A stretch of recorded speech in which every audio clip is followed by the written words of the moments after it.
solution. Growth plus net zero, long term for sustainable development, continue the process for all time to come. And then I have several points written here. It's not my intention to discuss each one of them here, but to say that we have all the technologies to deliver on the short term. What we have to do is to be able to implement them at the rate, at the speed, at the momentum that is required. We have fully indigenous nuclear capability as large as 400 or more than 400 reactor years of PHWR experience. So certainly that can be scaled up. Nuclear power, as I said, is commercially competitive, less than half the specific capital cost. So what is it that we need to do? You don't have to invent a new design or something like that. We have to invent new methods of deployment. That is the challenge. And that realization, I think sooner it dawns on us, better it is. So you require multiple vehicles for program implementation. Why only one NPC?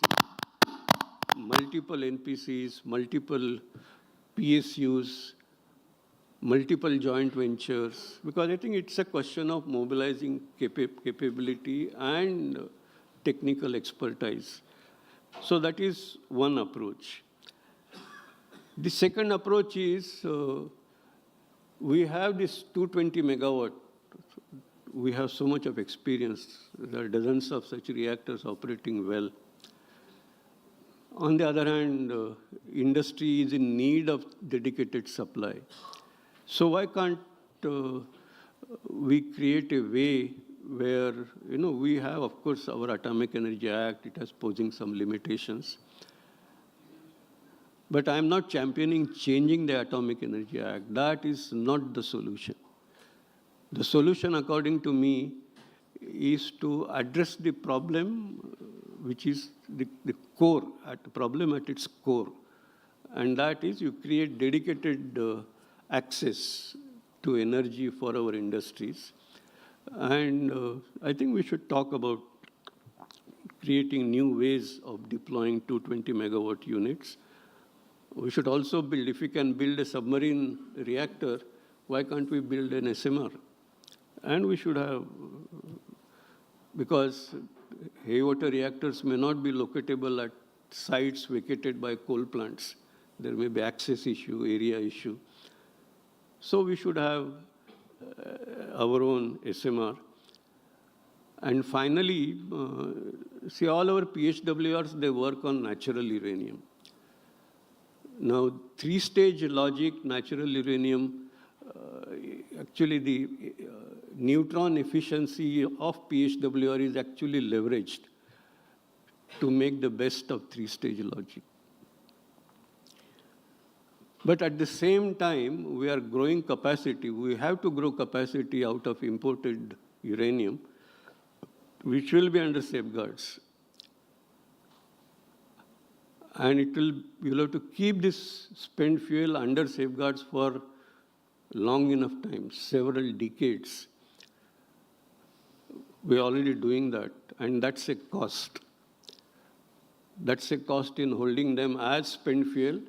It's also a cost in converting that to plutonium, uranium, and recycling them. So while we should move the three-stage program on the basis of domestic uranium, because there's still a lot of development things, and you can't be doing that development with imported uranium, which is under safeguards, because then you'll have an IAEA inspector breathing down your neck every now and then. You can't do R&D with some policeman suspecting, what are you doing, what are you doing? It doesn't work. So I think we need to grow three-stage program on the basis of domestic uranium, but at the same time contain costs, additional costs, which are arising out of safeguarded material that we have to hold it under IAEA safeguard. And I think thorium is a great savior there. First of all, you can, same reactor, same physical form of fuel, you can increase the burn-up maybe 7 times. You can build in a lot of safety for the reactor. You can build in a lot of safety for the spent fuel because thorium is a much stabler matrix. And most importantly, it brings in a lot of proliferation resistance because we are talking about holding these materials for centuries, if not longer. And so inherent proliferation resistance is of great importance. And why can't we think of, as I said earlier, India being an exporter of nuclear technology? If you do this, we can export PHWR technology without any fear of proliferation, because we are a responsible country. So what I'm saying is there are many things which can be done on the basis of technologies that we possess. It's a question of deployment, management, and that I think we should do. And on the long term, of course, we have, I think we have been talking about it for several decades now. What we need is action on ground. And so I think that whole logic is absolutely kind of flawless. There is no. We have, for example, a design of an advanced heavy water reactor, HWR 300. Megawatt scale experiments. Dr. Nayak is sitting here, spent almost a whole professional life doing those experiments. He is waiting, and of course, along with Nayak, I'm only saying there are a large number of people who are a part of this development. There has been a lot of debate. Why can't we start implementing that? That reactor will not have core heat up. It has been looked at by multiple groups. So I think hydrogen, when we talk, we need high temperature reactors. We've been talking about high temperature reactors again for decades. So, well, the short term, we need quick deployment solutions. For long term, we need quick development solutions, which we know what is to be done, including fusion. And so we must bring in speed. So with this, I end. So I would close by saying decarbonization is unavoidable to sustain our very existence. That's a global challenge, and we can't divorce ourselves with that because it also deals with our existence. Renewable energy alone cannot support India becoming a developed country. Writing on the wall, according to me. Nuclear is the only clean baseload energy option available and facilitates a cheaper integration of variable renewable energy supply. I don't want to discuss that, but I want to disabuse this notion that nuclear is expensive. Even for integration of renewable energy, you will need nuclear with a minimum fraction in the grid. And nuclear energy is capable of supporting India's development aspirations. However, development would be capped at a level determined by its actual deployment. You go to a few hundred megawatts, and post net zero, I think our development will be capped there, plus whatever will come from renewable energy. You go to nearly 1,000 gigawatts, our development will be capped there. And I don't see our reaching 2,500 gigawatts, because that seems to be far large. So friends, this book, which has been authored by 3 dear friends of mine, I'm very happy that they have taken pains to bring that book out. And it's important that we send this message to the country loud and clear that this is now time to act and not talk. Thank you very much.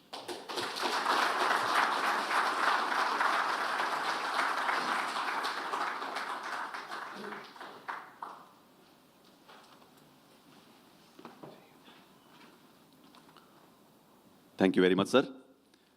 बहुत बहुत शुक्रिया, बहुत बहुत आभार आपका for throwing the light, providing insights, and sharing your experience on an important issue of clean energy transition and energy mix. आपने ये भी सही कहा कि इलेक्ट्रिसिटी के रूप में हमें एनर्जी की आवश्यकता है, लेकिन और भी रूपों में, चाहे वो हाइड्रोजन हो या और कंपाउंड्स हो, हमें उसकी भी आवश्यकता है।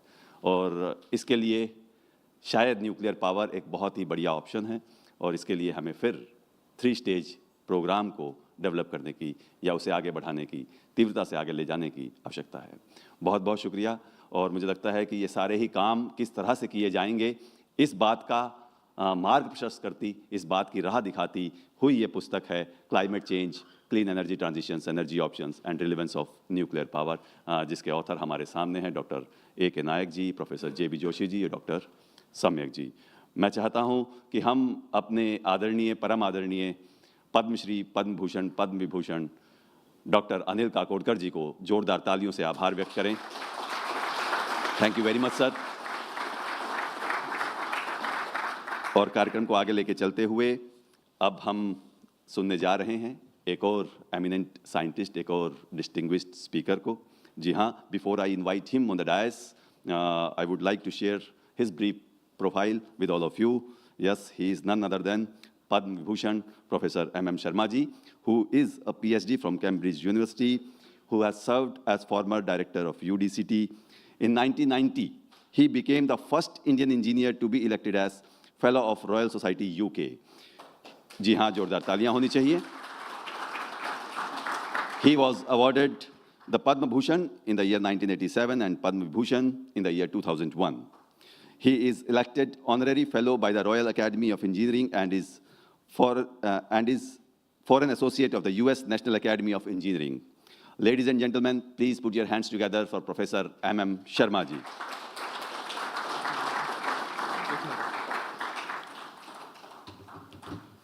और प्रोफेसर M.M. शर्मा जी मंच पर आते हुए, और मैं साथ ही गुजारिश करना चाहूँगा श्री अशोक बागवे जी से to please come on the dais to present a small token of love and affection. जी हाँ, क्लाइमेट चेंज की ये बात है, तो we would present a plant sapling to Professor M.M. Sharma ji. Sir, I would request to please come in the center first, and then we would like to welcome you, and then you are requested to address the gathering. Mr. Ashok Bagwe, welcoming Professor M.M. Sharma ji. Sir, please.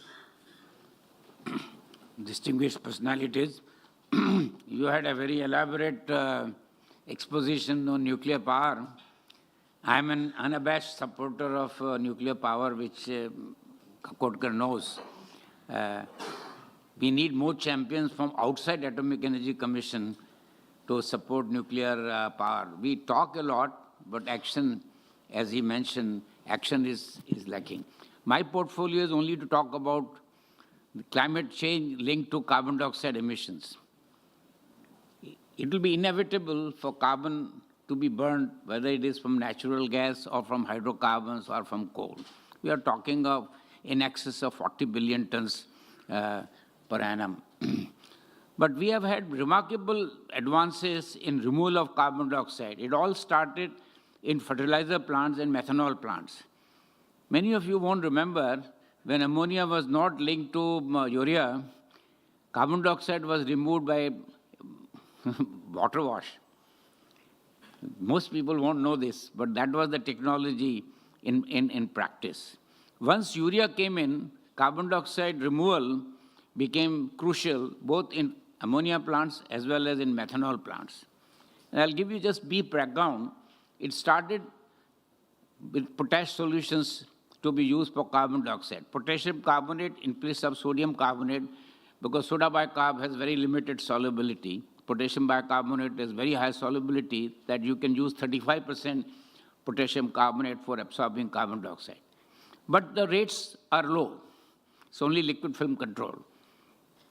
So activated potash came in, and I happened to do some work in this area.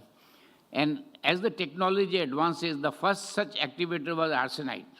And soon they found that any leakage of arsenite will be bad for environment. So then we bucked up potash with amines, diethanol amine in particular.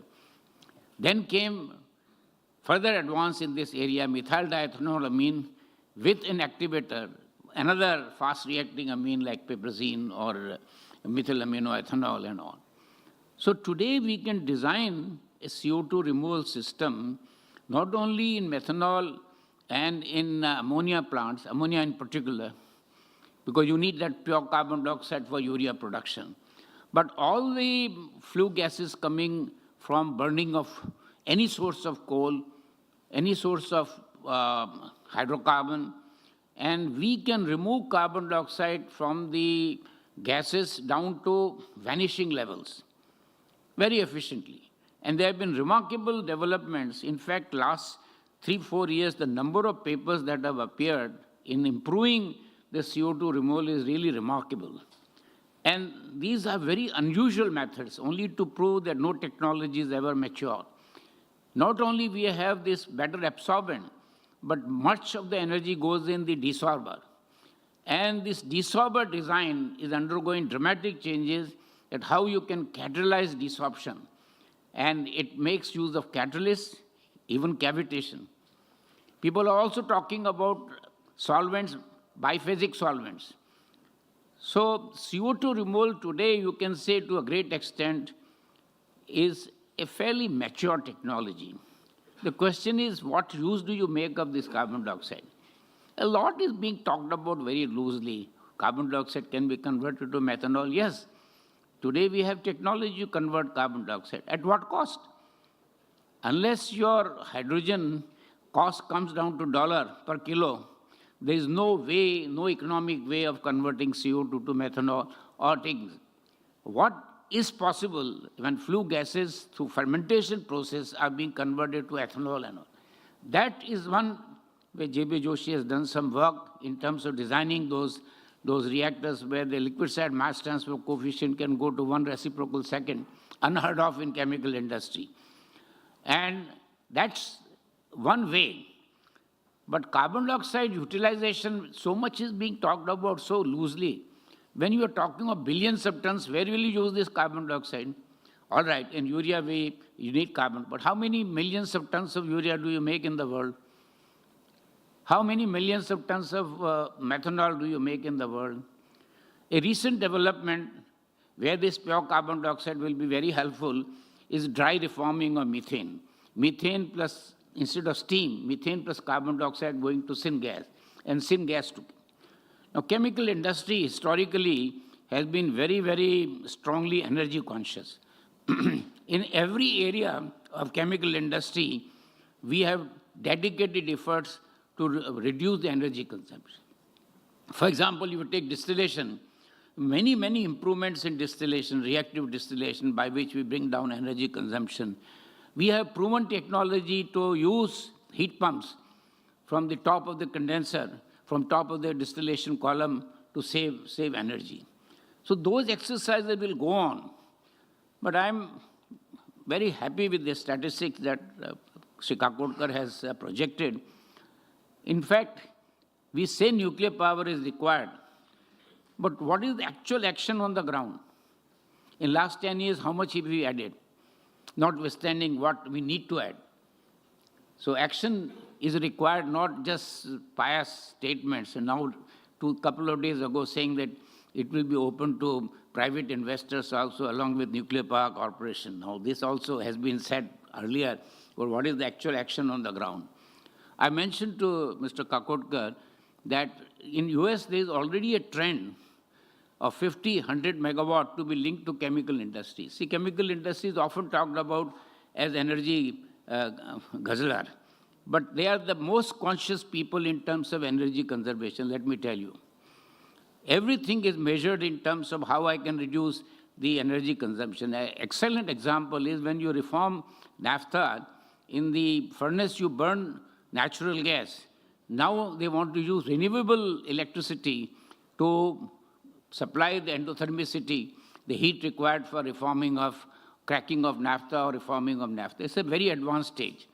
In fact, within a year, I expect this to be commercial.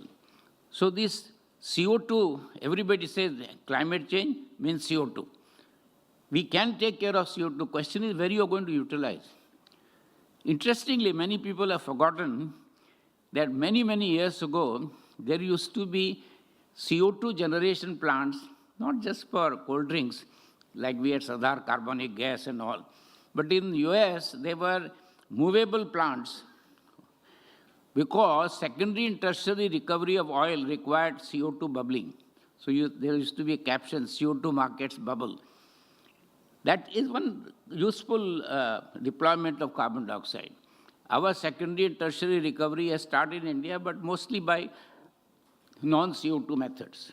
So CO2 problem is a burning problem.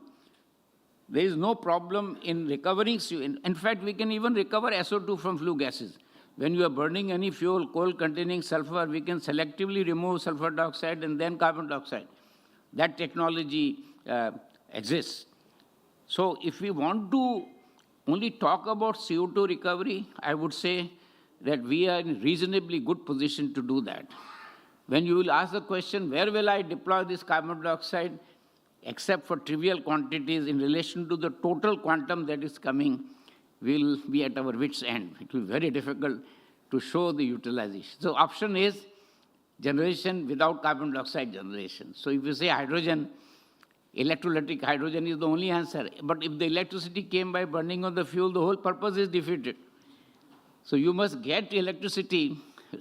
Now, when you take wind power, there also you have to design in such a way that energy consumption is low. So the task is, instead of 80 meters wing, can we go to 100? Can we set the target for offshore to 150 meters? Can we set the target to 200 meters? The power production will take a quantum jump. That is an exercise where composites will play a very, very vital role. What we have seen in solar power in terms, first they talked about 20 crores per megawatt, then came down to 15, now they're talking about maybe less than 5 crores per. That kind of advance we want. I think we would like nuclear power also, and I'm sure the power cost can be brought down. I'm very happy and I want to compliment the authors because I was given 10 minutes and I want to adhere to my time for bringing out this book, and I wish them great success in terms of this book being read by more people and action being taken. Thank you.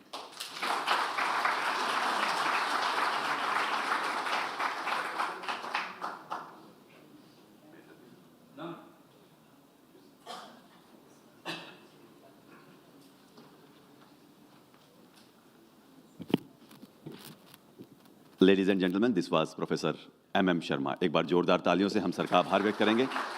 Thank you very much sir. और कार्यक्रम को आगे लेके चलते हुए साथियों, जैसा कि हम जानते हैं कि हम एटॉमिक एनर्जी न्यूक्लियर पावर की बात कर रहे हैं और आज नेशनल साइंस डे है, राष्ट्रीय विज्ञान दिवस है, जिसको मनाया जा रहा है पूरे देश भर में, खास करके वैज्ञानिक समुदाय में. Yes, the scientific community is celebrating the National Science day, and दो our chairman of Atomic Energy Commission, Secretary to Department of Atomic Energy, Dr. Ajit Kumar Mohanty ji, जो यहाँ पर उपस्थित रहना चाहते थे, परंतु उनकी prior commitments to celebrate the National Science Day in respective department, he could not be present here. हम चाहते हैं कि उनका संदेश हमारे माध्यम तक, हमारे बीच में पढ़ा जाए, क्योंकि उन्होंने संदेश दिया है. He wanted to convey his message to this gathering, to this programme, and to do the honours I would request Dr. Arun Kumar Nayak ji, head NCPW, to please come on the dais and read the message of Chairman Atomic Energy Commission, Secretary DAE, Dr. Ajit Kumar Mohanty ji. Dr. Arun Kumar Nayak, please.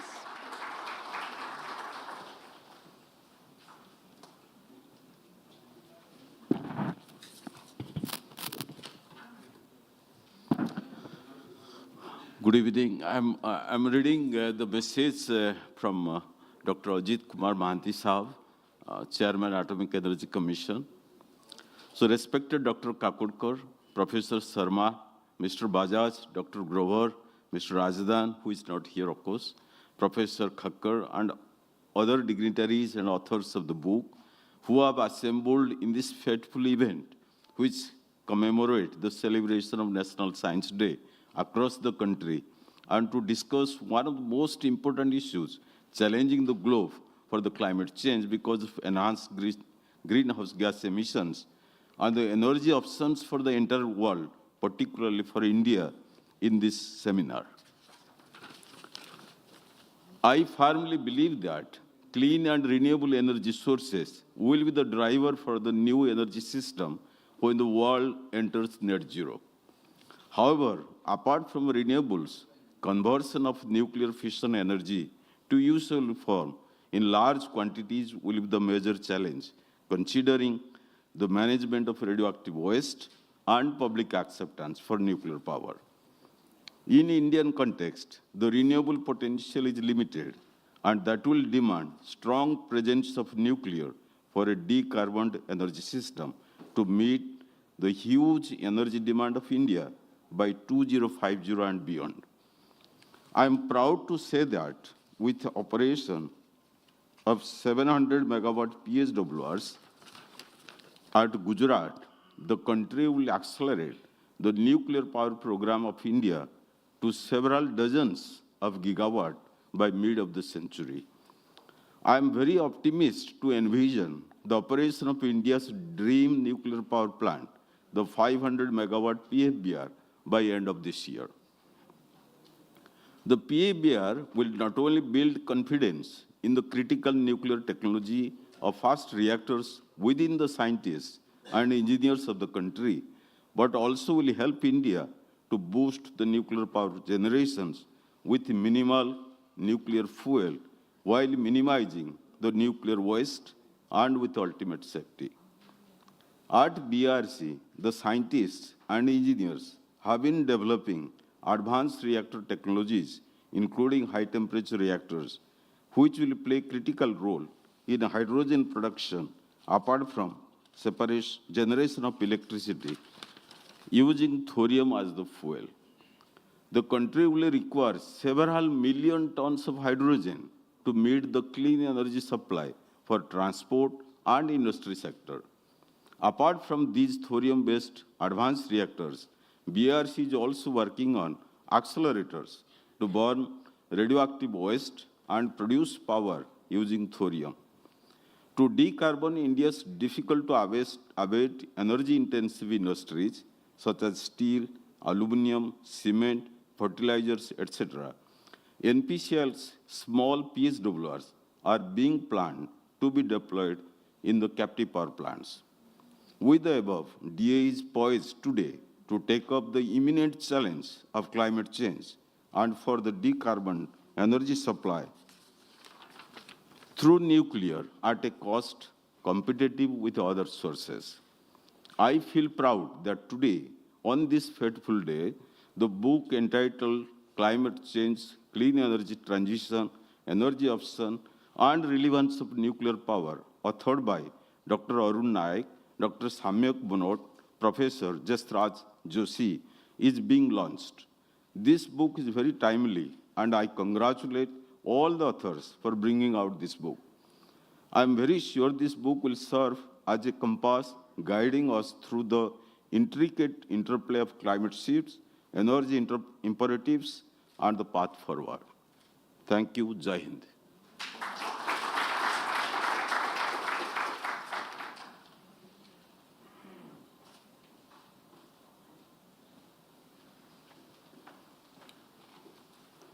Thank you very much, sir.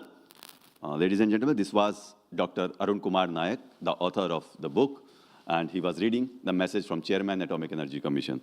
A big thanks to Dr. Nayak. जोरदार तालियों से हम sir का आभार व्यक्त कर रहे हैं. And at the same time, we are conveying our gratitude to Chairman AEC. और फिर कार्यक्रम को आगे लेके चलते हुए कार्यक्रम की रूपरेखा आपके सामने है. आप देख भी सकते हैं स्क्रीन पे कि हमारे बीच में इस समय उपस्थित होना था Shri Vivek Bhasin ji, director Bhabha atomic research centre. और जैसा कि कहा गया आपको कि राष्ट्रीय विज्ञान दिवस, the National Science Day, is being celebrated at BARC 2. So he could not make it to be here. लेकिन उनका संदेश है जो वीडियो के माध्यम से हम तक है. और मैं ये चाहता हूं कि मैं आपको ये भी सूचित कर दूं कि आदरणीय श्री विवेक भसीन जी के साथ साथ श्री अनिल राजदान जी और डॉक्टर VK सारस्वत जी, ये तीनों ही गणमान्य जन इस सभा में उपस्थित नहीं हैं, लेकिन उनके वीडियो संदेश हम तक पहुंचाए गए हैं. मैं रिक्वेस्ट करूंगा AV टीम से कि इन तीनों ही गणमान्य जनों के जो वीडियो मैसेज हैं, वीडियो संदेश है, वो हम तक पहुंचाए जाए. और उसके बाद हम गुजारिश करेंगे श्री SS बजाज साहब से. इस समय है तीनों वीडियो संदेश का.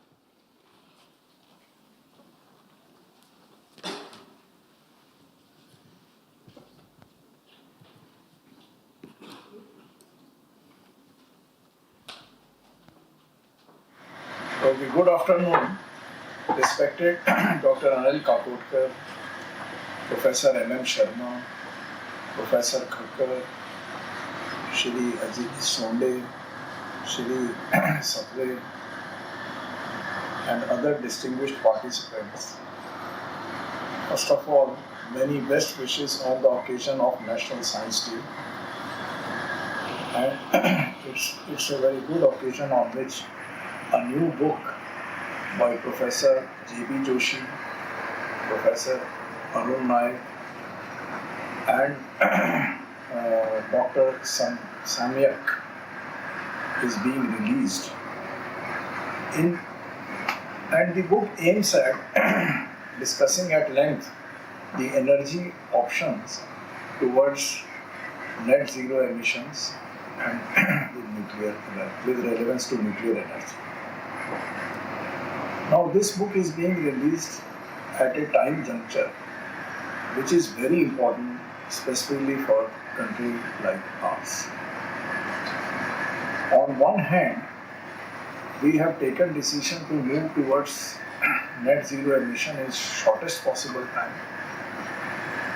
And not only that, we are posed by a number of challenges. This is probably a constraint also. Since we have started importing coal, petroleum products, we were anyway importing more than 80% of our petroleum products are imported. So our dependence, or so-called we can say energy security or self-reliance as far as these aspects are concerned is not here. So there comes exploring other options, greener options like solar, wind, hydro, of course the sources are well tapped, whatever known sources. The major ones, of course, the minor maybe there. And then most important is the nuclear. It is nuclear where there is a possibility of generating large amount of electricity. And so the relevance to nuclear energy assumes a lot of importance in the current situation. And why it is so? Because solar alone or wind alone will not be able to make us survive because of various factors which are known to all of us. So it is nuclear which operates on the base load, which will provide the backbone of energy in this the policy towards the net zero emissions. And this has been dwelled at length in the past, much before even Dr. Kapotkar was chairman EEC. But we have to strive slowly towards exploiting the thorium resource, which can make us fully independent, irrespective of what other options are existing. Now, and another role which nuclear will play in future is basically reducing dependence on petroleum products as far as transport sector is concerned. Because high temperature reactors, lot of designs, options were worked out, active work is going on, and in our Vision 2047, that is Amrit Kaal targets, this is one of the options to go for high temperature reactors with a sole aim for generating hydrogen by the this thermal chemical means, direct thermal chemical means, without undertaking electrolysis, etc. So this will be a very high efficiency option, and hydrogen will play in future a major role in the transport sector because it is a very ideal fuel, pollution free and compact. So in this regard, the nuclear, this book, of course, again I will read here, this book is in very opportunate moment, and the readers of this book will really enjoy, and the authors are so experienced that they have, all of them have spent lifetime in this area. And my best wishes to be specifically to the authors, and again conveying the best wishes on the occasion of National Science Day. Thank you.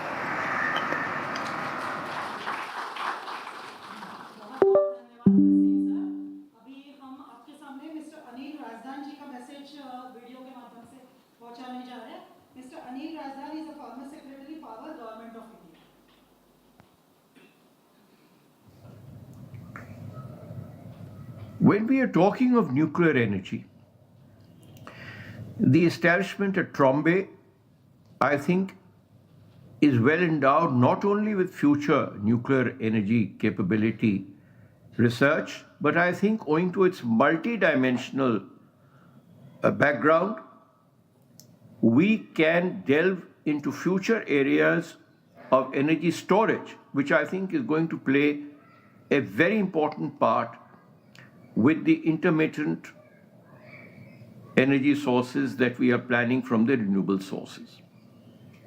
We do not have enough land to install all the renewable energy that we are thinking of from solar sources unless we turn our architecture, house building into strongly renewable supported generation facilities. A small beginning has just been made, but I think we've got a long way to travel.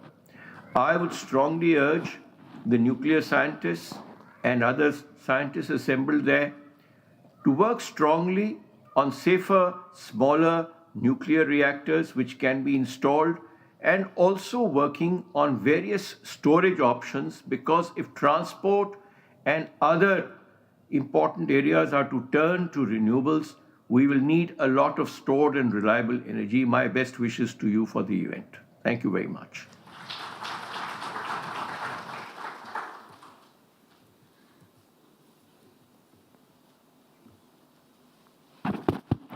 Now we'll hear from Shri V.K. Saraswat, Dr. V.K. Saraswat. He is member Niti Ayog.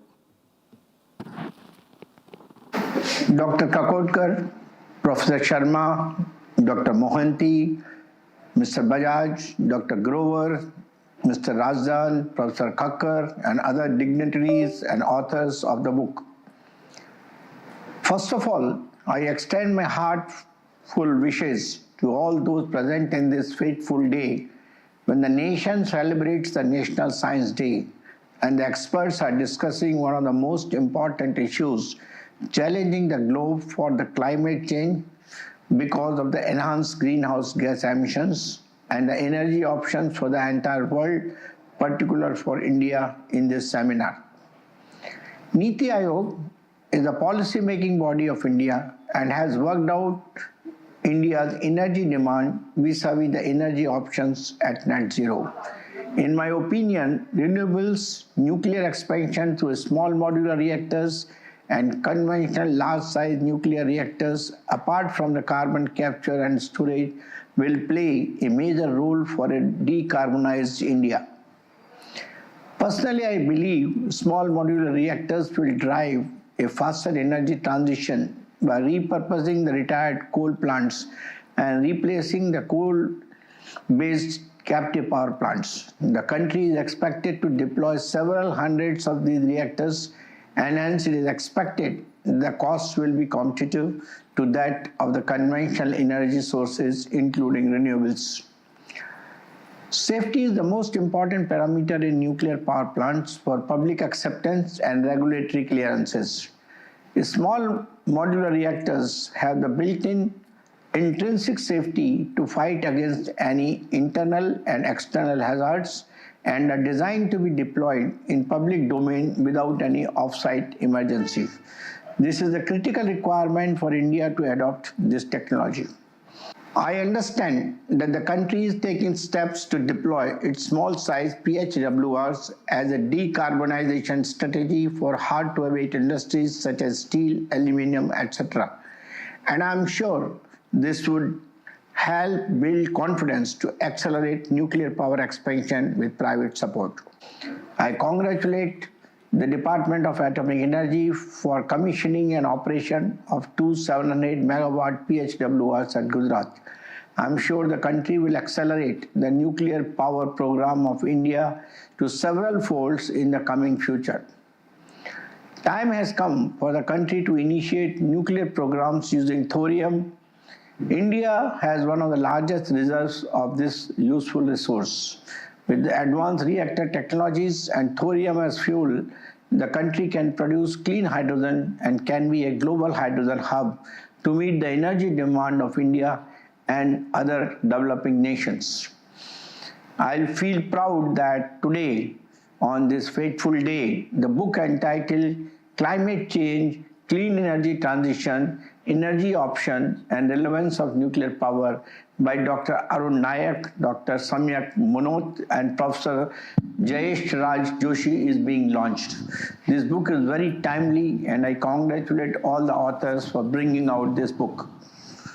I am sure this book will serve as a compass, guiding us through the intricate interplay of climate shifts, energy imperatives, and the path forward. Thank you. Jai Hind. Thank you very much. This was Mr. Dr. V.K. Saraswat from Niti Aayog. Now, whenever we talk about any nuclear power plant, we have been talking about it, we always have first question in our mind. What about nuclear safety? What about their nuclear regulation safety? So the answer is Mr. Bajaj. Mr. Satinder Bajaj is the India's top-class nuclear scientist in the field of nuclear safety and regulation, who played the major role for India's nuclear power program. The country is proud of him because of design, operation, and most importantly, safe operation of 23 nuclear reactors. And several of them are domestically designed, built, and operated. He served as a chairman AERB, that is Atomic Energy Regulatory Board, for a substantial period of 2010 to 2015. He has also served as a member for International Nuclear Safety Group of the International Atomic Energy Agency, that is IAEA. His guidance has helped India to build a robust safety culture and safety in the design for the nuclear power plants. Shri Bajaj has made seminal contributions to the field of nuclear safety and has been recognized with several awards and honors, including the Lifetime Achievement Award and a Distinguished Service Award from the Indian Nuclear Society. Sir, I humbly request to present your opinion on this on the dais. Sir, I request Dr. Nayak, sir, to honor Mr. Bajaj with a plant.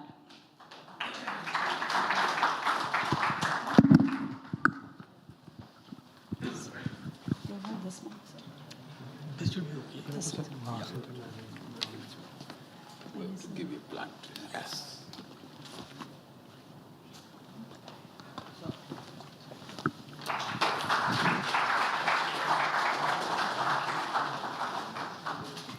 आपका बहुत बहुत धन्यवाद नायक sir. Sir, please.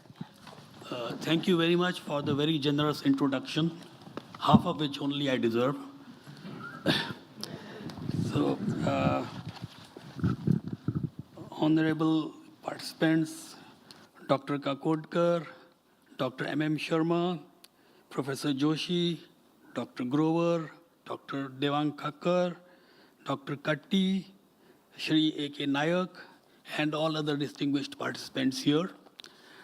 Pleasure to be here and honored to be among such august gathering. I had prepared this write-up expressing some thoughts on way ahead for nuclear in India.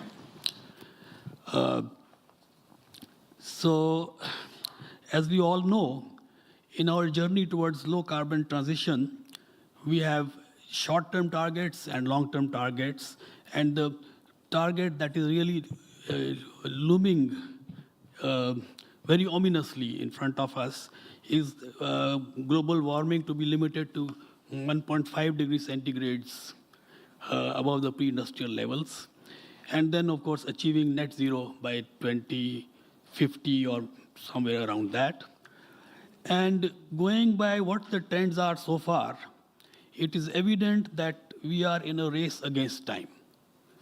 So, with this urgency in the background,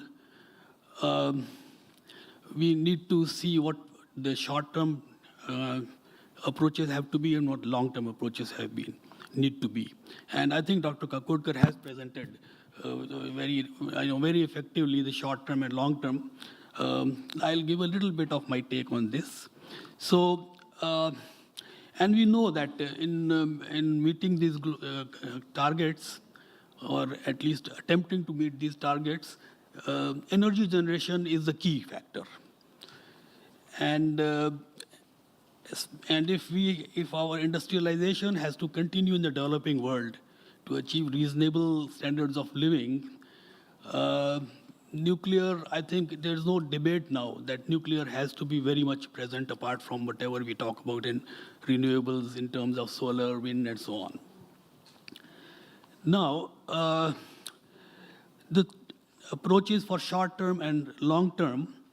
For the short term, the approach is straightforward, swift, accelerated deployment of existing proven reactor types for rapid expansion of the installed nuclear capacity, which really means water-cooled reactors with the latest safety upgrades, the reactors that we classify as Gen 3 and Gen 3 plus. And of course, this includes our latest PHWRs.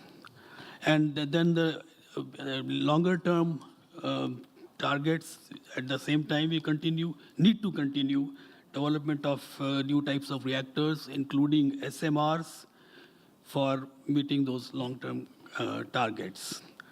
And we recognize that these reactors, these new generation of reactors, may play a significant role. They may begin to play that role beyond 2030.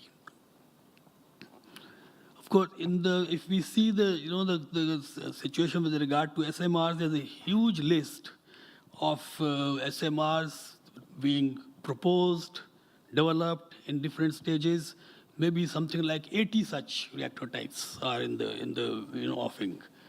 So one would need to select judiciously what one should focus on, which ones hold an early promise. For us, again, when selecting these new type of reactors, we also have to see for nuclear to deliver its full potential, availability of thorium reserves, how we are to exploit them efficiently. So in this context, considering our familiarity and expertise in PHWR technology, adoption of PHWRs, which with some essential modifications as thorium breeders, would be perhaps the lowest hanging fruit.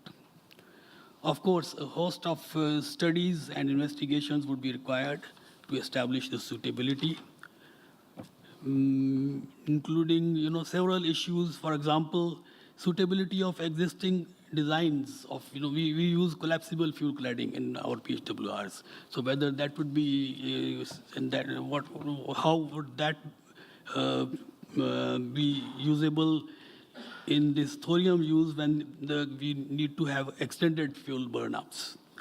And then many other issues, design of reactivity controls and protection systems, because neutronic aspects differ greatly. Then among SMRs, perhaps molten salt reactor, which is one of those, may be a good candidate because for thorium breeding, because of its very excellent neutron economy. Again, these are new technologies which will pose major challenges in design, materials, system development, and so on. Now, coming to the safety requirements for the next generation reactors, that would necessarily tend to be more towards what we define as Gen 4 reactors, with inherent and passive safety features, simpler designs, less challenges to the operators, with more focus on prevention of accidents rather than on mitigation. An example may be the development of alternate fuel-clad materials, perhaps silicon carbide, in water-cooled reactors, so that possibility of metal-water reactions during postulated accident conditions, and consequently the need for hydrogen mitigation will go away.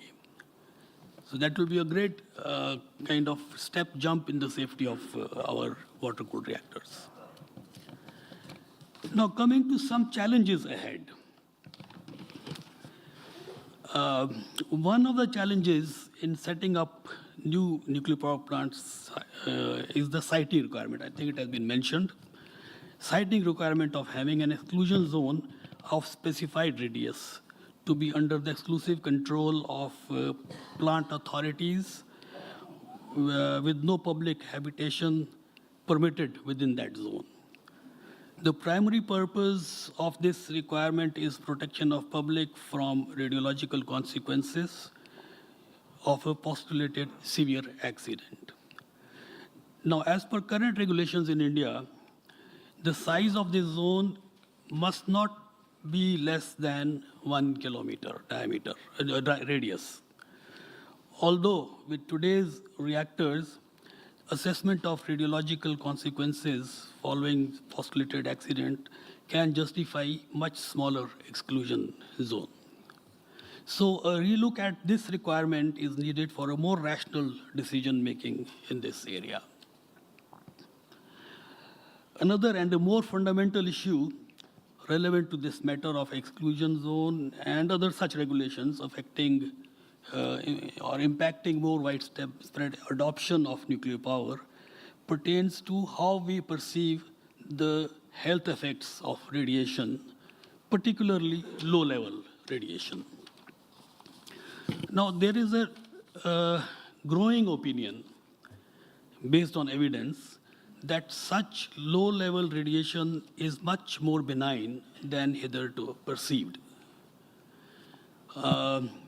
I refer to a recently published book, The Unreasoned Fear of Radiation, co-authored by none other than Dr. Arun Nayak, who happens to be the co-author of the book being launched today also. There's, of course, a large body of literature out there in this regard. Unfortunately, we know that for new understanding to be universally accepted, and more importantly, its adoption in regulations is a slow process. In the meantime, we happily note that 2 of India's latest 700 megawatt PHWRs have recently started operating successfully, and a series of such reactors are in the pipeline, among others, and will join the already operating fleet of 20-odd reactors with enviable performance record of capacity factors consistently exceeding 80%. All these will play increasing role in abating climate change. So I think this is an opportunity to congratulate NPCIL in what they have been doing and what they are set to do, and best wishes to them in this regard. And lastly, congratulations to the heroes of today's book launch, Dr. Arun Nayak, Dr. Samyak Munot, Professor J.B. Joshi. So this timely book will no doubt be a useful source for opinion makers in this area. Thank you very much.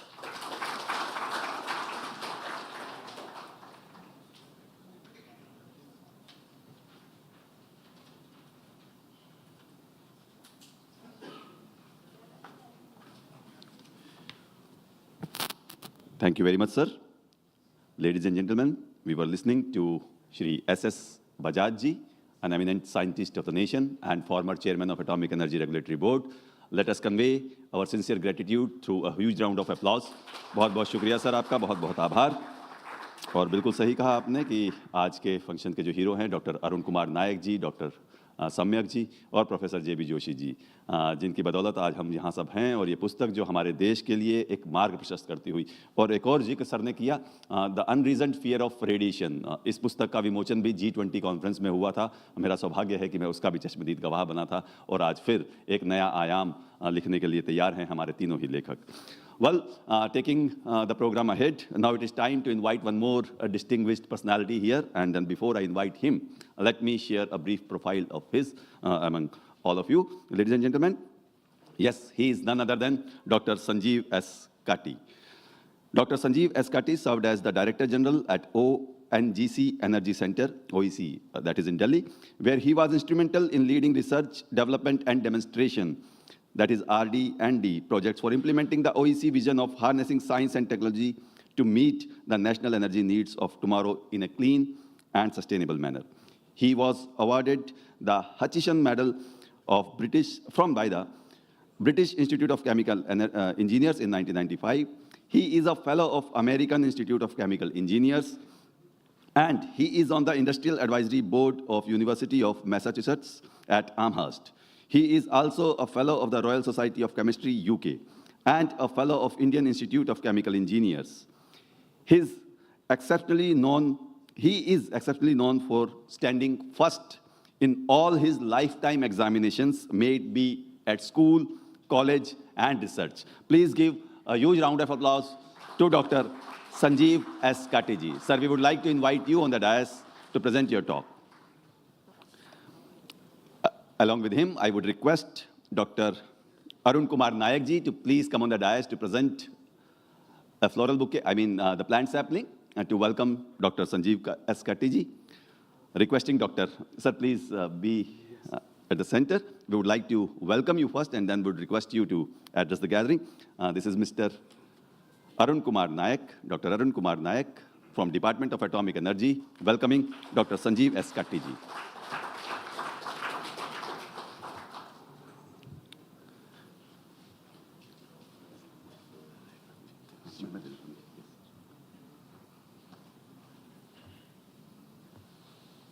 Okay, and then this one.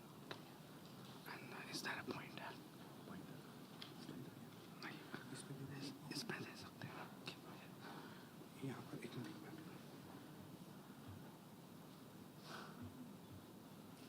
Okay, thank you.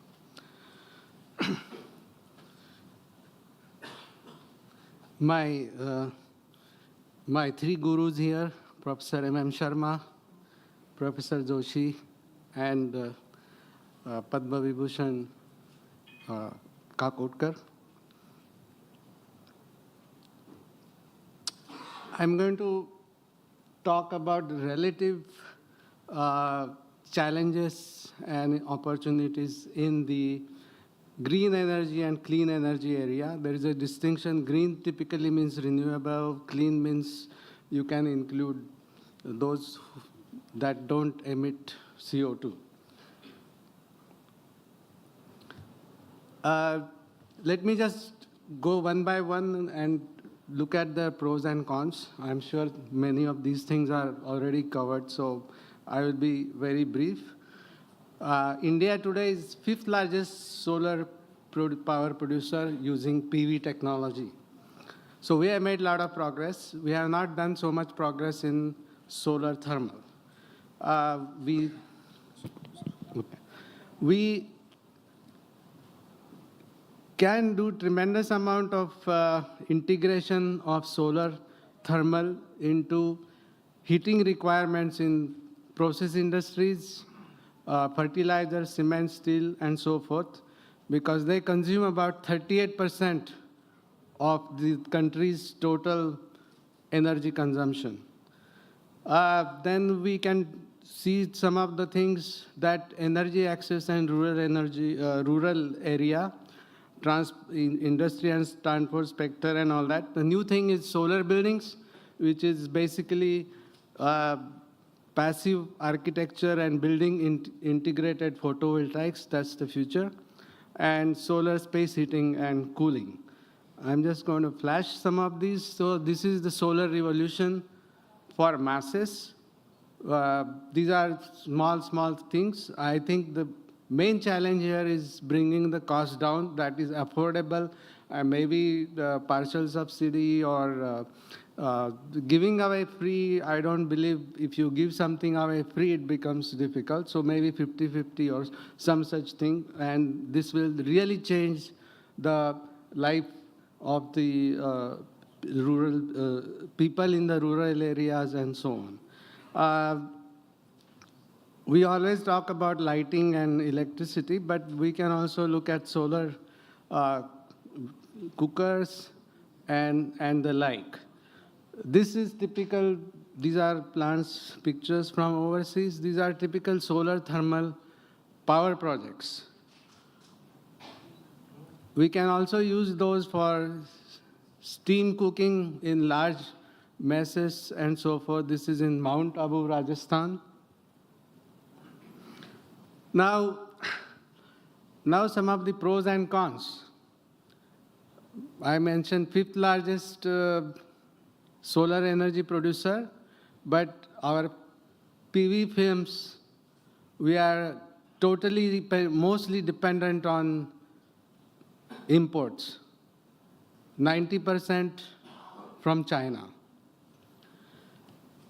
The other thing we look at is energy efficiency. 15 to 20% is the efficiency of solar PV in the field. By that I mean incoming incident radiation energy versus what is transformed into electricity. The rest is just going around. So, and current research now is claims about 25%. This is still in lab scale. That will be a big improvement. Compare that with energy efficiency. If you use solar thermal for process heating, fluid to fluid efficiency is 60%. So we should use solar thermal for most of these process heating applications in industry. PV needs a storage, be it the grid storage or individual battery storage, for a 24-hour supply. On the other hand, the storage is included in the thermal system because thermal fluid itself is the storage, can supply you energy around the clock with the proper design. PV works in diffuse light. For solar thermal, you need direct sunlight. This is a major distinction between the two. I mean, you may not get very high efficiency, but you will get some power in a diffuse light. Here, you have to have this in proper areas where you have direct sunlight most of the year. For PV, we have well-established design and standardized solar modules, and that's how we have achieved such high ranking in solar PV. Solar thermal does need development to build commercial systems. I think we should, to reduce the cost, we should go for modular systems and just duplicate the same at everywhere. Major drawback for solar energy is you need a large footprint, and the cost of land in India is very high. Wind energy, we have onshore wind power. We have fourth largest installed wind power capacity in the world. Again, you have to make the distinction between capacity and what is actually delivered around the clock, which I will show you in another slide. Offshore wind energy, we are still talking about 1,000 megawatt commercial scale offshore farm in coast of Gujarat. Hydropower, we have probably used all the hydropower, large scale,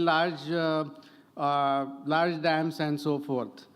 We need to go into micro, mini, and small scale with this distinction. And these can be very small village level in the remote areas where getting the power lines and so forth is rather difficult and so forth. And these are the kind of systems that can be used. This is primarily in the Himalayan states, river-based, or other states in irrigation canals. I think we should start looking at that energy source also. In bio, people talk about bioenergy, but I can see how a biorefinery, totally integrated cluster of bioindustries using different technologies, variety of technologies in one place to produce fuels, chemicals, food ingredients. So biomass and typically waste biomass can be converted by fractionation at conversion. By fractionation, separating in cellulose, hemicellulose, and lignin, and then you can get these components: food, feed, fibers, bioplastics, chemicals, biofuels, and energy. I have put them in sort of way. Energy is the lowest price that you get. Food, feed, fibers, these get much higher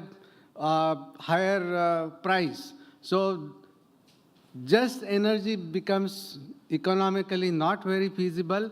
You need to take a look at what combination of this we can build at a place. Issues with bioenergy is again availability of biomass, cost of biomass, cost of bio-based products, and how much premium customers are willing to pay, viability of producing bulk petrochemicals, and as of now, it is really restricted to small and niche scale products. Now let me talk about a couple of different energies. These are all ocean energy. If you look at the wave, look at the power, think of what kind of energy would be available if we can harness this. These are all on pilot scale and some commercial. I'll come to that. Wave energy, break wave energy, tidal energy, offshore wind farming, and ocean thermal. So these are the ways we can extract energy. Basic challenge becomes the cost. We also were looking at offshore rigs which already are there or are being not used anymore. There you can have some of these wave energy, floaties and all of that. We had looked at some of those ideas. If you look at the energy potential, standard solar panel has this is an input rate now. Input rate of 1 kilowatt per square meter. While the ocean energy at the highest level or second medium, or say level can go to up to 60 kilowatts per square meter. The main problem, this is the not so clear, but this red, this dark red is the highest density. This is the world map where this is around. Some efforts are being made over here to get power from ocean. But as you can see, the main issue is that where you have tremendous amount or the highest energy available from ocean, there is no population. The closest you come is North Sea. And there are some efforts going on. Within India also, if it's possible. Now, renewable energy always is going to need storage, except for geothermal, which I will talk about. So we talk about having a smart grid. Now, first I'm showing you a smart mini grid. This will be at a individual bungalow or housing society kind of level. You will have rooftop solar, solar PV. This is the production of renewable energy. The smart grid would know what to do. Do I need to charge some car or so forth, or any household appliances, lighting, and all of that, or I put it in the storage, or this is individual storage at this level, mini grid, or I put it back into the power grid. Depends on now, many countries are showing power, if you supply to the grid, they will give you different rates, higher rates, sometimes lower rates, depending on how they are balancing their grid. Or I put it in the storage. So smart mini grid will decide first choice would be go use it right away, and then if I have to store, is it more beneficial to store or is it beneficial to put it in the grid? Next, I don't have any production, I need to use up the power. The question is it cheaper? First, what is the status of the battery storage? Do I get it from the storage or do I get it from the grid? So this is what smart grid is doing. And then smart grid can just, even if there is no consumption and no generation, they can always trade around, see if it is cheaper to get it into my storage or is it cheaper for me to give it to them. And of course, you anticipate how much I'm going to produce, especially the solar next day prediction of weather and so forth. So this is smart grid. Now, let us look at the national, as you go to the larger level, district level, city, corporation, city or corporation level, or district level, state level, and national level. And you can, of course, do this across international borders. But here you have all the generators. I have included nuclear power plant here, thermal power, hydro, photovoltaics, wind, and all of these things. And this grid should be smart enough to control what to do when, which ones should be running base power and their capacities. It would know their efficiencies. And the photovoltaics, when that thing is generated, and so forth. So this is what is the smart grid technology today. Okay, now I mentioned geothermal is the only energy that does not require storage. It is available 24/7 from the heart of the earth, basically. Now, this is very important. 1 megawatt geothermal plant delivers the same power as 5 megawatt solar PV plant. How is that? We designed the solar, this is 24/7. We designed the solar plant as the highest intensity during, let's say, afternoon 12 or 1 o'clock, because that's what the plant has to take care of.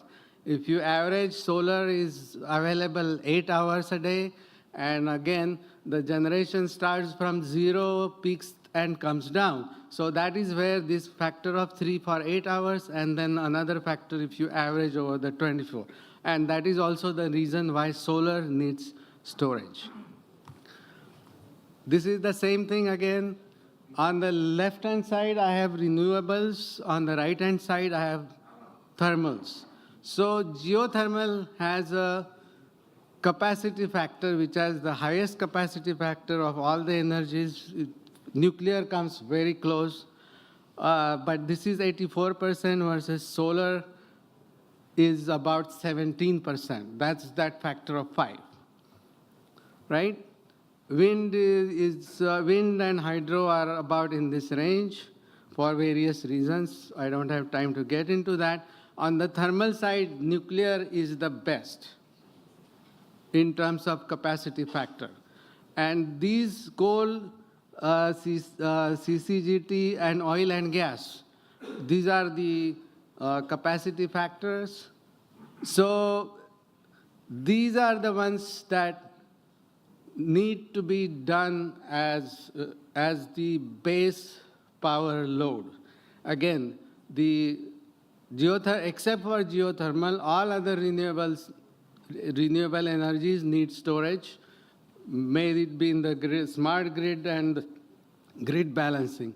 When the power from renewable sources or from these sources except geothermal goes to 50–60% of the power requirement, balancing the grid becomes a big challenge, as Germany found out. When they reach about 60%, they had to restart one of their shutdown coal-fired power plants to give you the base load. So nuclear would be ideal for the base load for any smart grid, or whether local or national, state or national level or regional level grid system. Geothermal energy, again, it comes as is: volcanoes, magma, hot springs, geysers, and so forth. While you can also have geothermal field engineer sources in depleted oil fields, again, ONGC, and enhanced geothermal systems. If you have hot rocks, you can have a completely circulatory system which will inject, let us say, water injection wells, flow through the hot rocks and bring up the energy, do whatever you want to do, and put the same. So it's a complete, more or less complete. There is some loss into the rocks and so forth. So these are the two types of geothermal. So if geothermal is so good, it's also the lowest cost of all the energies. But initial exploration and development of the field is very similar to how oil fields are developed. You find out what are the size of the rocks, or size of the field, both in depth and width and so forth. How much is the total potential? Based on that, you are building the plants and so forth. So initial investment, drilling and so forth is the key. Afterwards, running operating costs are the lowest of all. There is no corrosion. Some plants are running now for almost 70, 80 years. So where do we find geothermal energy? The red areas, typically we are looking for tectonic plates and global. This is the activity in India. It's around Himalayas. I'll show you Indian map separate. There's a lot of thing in California. The most advanced, or the most 60% dependent on geothermal is Iceland. And Iceland has been totally transformed by geothermal. And we were looking at collaboration with Iceland and their model. Where is this in India? This is the India's map. Again, GSI has published this data. There are many sites and regions. Out of this, the best and most promising is Puga Valley of Ladakh, which is what we started. This is the area, geothermal area, and Puga is right over here. Second part, we were going to do things in Gujarat, Ankleshwar area, the oil fields. And third is Bakreshwar and Tatapani, this area. So number 1, number 2, number 3, those were our picks for various reasons. Now, while Puga, Ladakh is so this thing, one estimated potential is 200 megawatt. Again, I want to emphasize with a factor of 5, this is equivalent to 1,000 megawatt solar plant. Right? Now, Ladakh power consumption as of today is 110. So this will be a tremendous improvement. And there were other areas this was just one site. Right? So here is what has already happened. These pictures are from Iceland. Geothermal tourism, space heating, district heating, street heating, snow melting. These are the things that are not useful in other areas except Ladakh. Crop drying, greenhouse fish farming, because there is no green vegetables and so forth. Everything has to be either flown in, or roads are also closed. Now they have opened the tunnel and so forth. But all this will really change revenue and employment generation, better living standard. This would lead to tremendous public-private partnership, hospitality industry, and transport. This is the picture from Blue Lagoon in Iceland, or the movie Blue Lagoon showed this. On the side over there, you see the power plant itself, while all of this is heated by things supplied. I have been to Iceland long ago. You get two supplies. You get hot water and cold water in each house in Iceland. So this was our model, and that's why we picked. Immediately after Article 370, within 2 months, we started working on,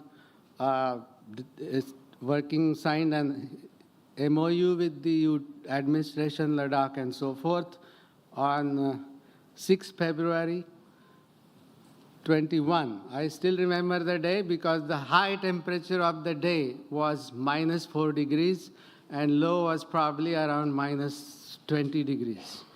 So this was the start, and may our efforts be a catalyst for the overall development of Ladakh. So it was not just power production, but Ladakh ka Sarvangin Vikas.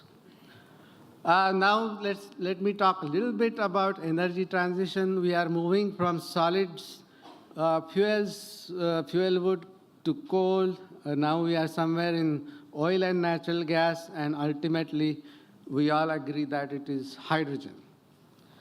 So ultimate objective, these electric and hybrid vehicles are intermediate scale and power all this. Ultimately, we want environment-friendly, carbon-free, hydrogen-based vehicles, power generation, and all these things. So that's what hydrogen energy is about. This is the future. There are many ways you can produce hydrogen. And here are these things you can do: solar, wind, biomass, either through electricity, or you can do solar thermal and thermal splitting of water. You have then the traditional sources, natural gas, oil, and coal. Today, the most effective economically way to do is natural gas to hydrogen using a process called SMR, steam methane reforming, that is done at each and every refinery in this country as well as in the world, right? So these are various ways you can use biomass, fermentation, or gasification, and so forth. And depending on the source, we call, these are all various names given. Green, I think pink is nuclear. Blue is natural gas, black and brown. So black is coal, brown is this. So if you hear all these, hydrogen gas as such does not have any color. We have named these things green hydrogen. So if we make use of solar, wind, and biomass or renewables, then it becomes green hydrogen, right? So you have to also think of the supply chain of hydrogen. You need, if you take 9 liters of water, you are going to produce 1 kg hydrogen and 8 kg of oxygen. You need this much electricity, and then you use that in a fuel cell or gas turbine, some people talk about. Fuel cell efficiency is about 40–45%, versus gas turbine, traditional engine, if you mix with CNG engines and so forth, the hydrogen, that efficiency is around 20%. So it makes no sense to use gas turbines. We have to go to fuel cells if we want to use that efficiency. So for production, we use electrolyzers. As of now, I showed you various ways. Cost-wise, today, everybody is going for electrolyzer, that technology. And then utilization is using fuel cells for all stationary applications as well as mobile, which is cars, trains, buses, and so forth. So also remember the thing that for every kg of hydrogen that we produce, we are going to get huge amount of oxygen. And the question is, what are we going to do with this oxygen? So I hope I have given you the current status of all the regeneration and what are the challenges, and also some thoughts on hydrogen. I'll be happy to answer any question. Thank you so much. Let me just pitch in a little bit about Sanionics is the company that I have co-founded. And we are working on the membranes for both electrolyzers and fuel cells. So we are doing our part in this. We have already filed patents on this based on our work. So with that, I would like to thank you. I congratulate the authors of the book. I am really looking forward to seeing. I hope I didn't say anything that is contrary to your book, is one thing. And I wish you all the best for the book. Thank you so much.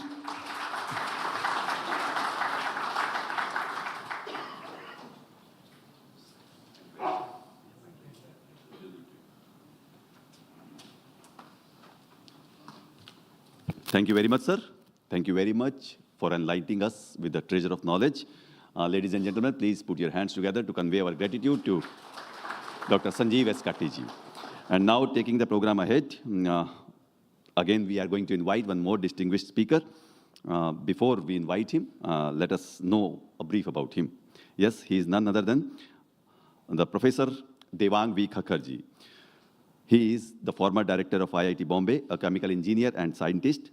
Professor Khakkar has been accorded several prestigious awards, which include the Shanti Swarup Bhatnagar Prize 1997 and the Swarn Jayanti Fellowship 1998. Professor Khakkar is also a recipient of IIT Bombay's Excellence in Teaching Award and the Mathur Award for Research Excellence. He is a fellow of Indian National Academy of Engineering, the Indian National Science Academy, the Indian Academy of Sciences, and the National Academy of Sciences, India.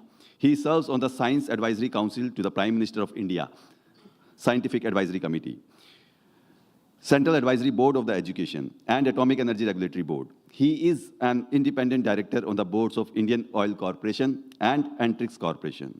Ladies and gentlemen, please put your hands together to welcome Professor Devang V. Khakkarji on dais. Sir, please come on the dais. And I would also request Professor J.B. Joshi ji to please come on the dais to present a floral bouquet, a plant sapling to Professor Devang ji.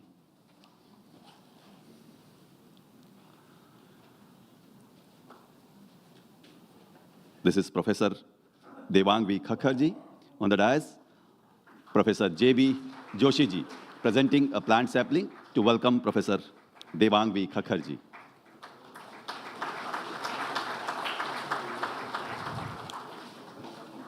Yes, thank you very much, sir. Over to Professor Devang V. Khakkarji. Sir.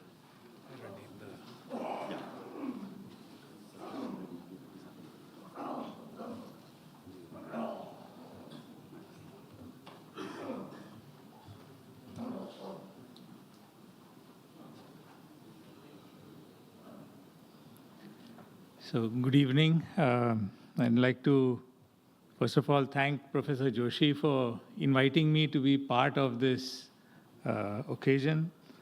And I'd like to congratulate the authors of this book right at the beginning, Dr. Arun Nayak, Dr. Samyak Munot, and of course, Professor J.B. Joshi. I think this book is really timely and it's quite urgently required. So I'm glad that it has come out and I look forward to reading it. We've already heard very detailed accounts of the importance of this topic and quite detailed presentations on what the options are for us. But the basic point is that it's not that climate change is going to happen. Climate change is already upon us. As was mentioned by Dr. Kakotkar, that already, or Professor Joshi mentioned it, that we've already seen a 1.1 degree increase in the global temperatures on the average. And this has already had an impact on the weather. For example, the frequency of storms has increased tremendously.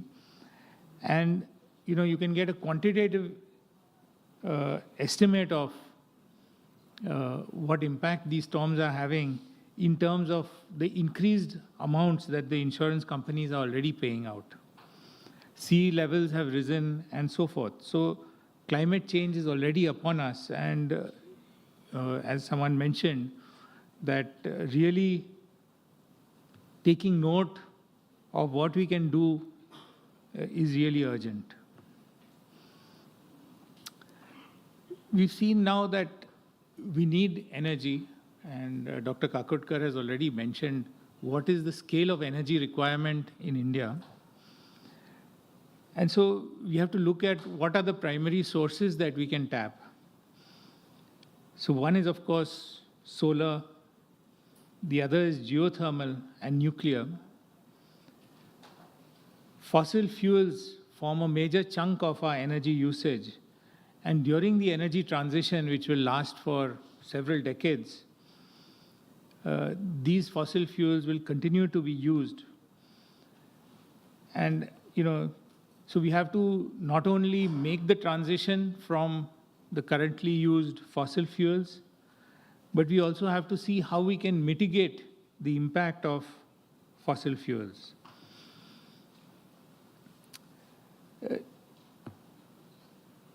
As we move to this non-fossil sources, the transition is going to take time. And some of the things that we need to look at are, one is, of course, the basic energy usage that we need for running industries, for running the houses, and so forth. But we also need energy for mobility. And this involves special challenges. The kind of energy density that we have in gasoline is unmatched. And if you look at, let's say, for example, electric vehicles, you need a huge volume, a huge weight of batteries to match that kind of energy density. And most electric cars, don't have the kind of mileage the miles that you can travel on a single charge. So these are some of the issues that we have to make this transition. If we continue to use fossil energy, certainly carbon capture is very important. And those technologies are well developed. But then the next problem is sequestration. How do we use it? Can we store it in some way?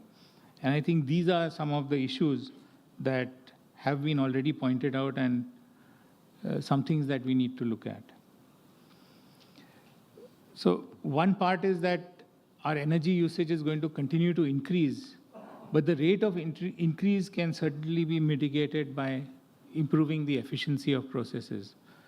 So, Professor Sharma mentioned that in the chemical industry, there is a tremendous improvement over time for all the processes. But if you look at the industry in India, there is a huge difference in scale. So, for example, our best cement plants operate at the same efficiency as the best plants in the world, but the worst cement plants are, they are very inefficient. And if you see the overall efficiency of the whole industry, then, that is an issue. So large plants can afford to get the technology to become efficient. And, an issue is how do we get this technology to the smaller plants?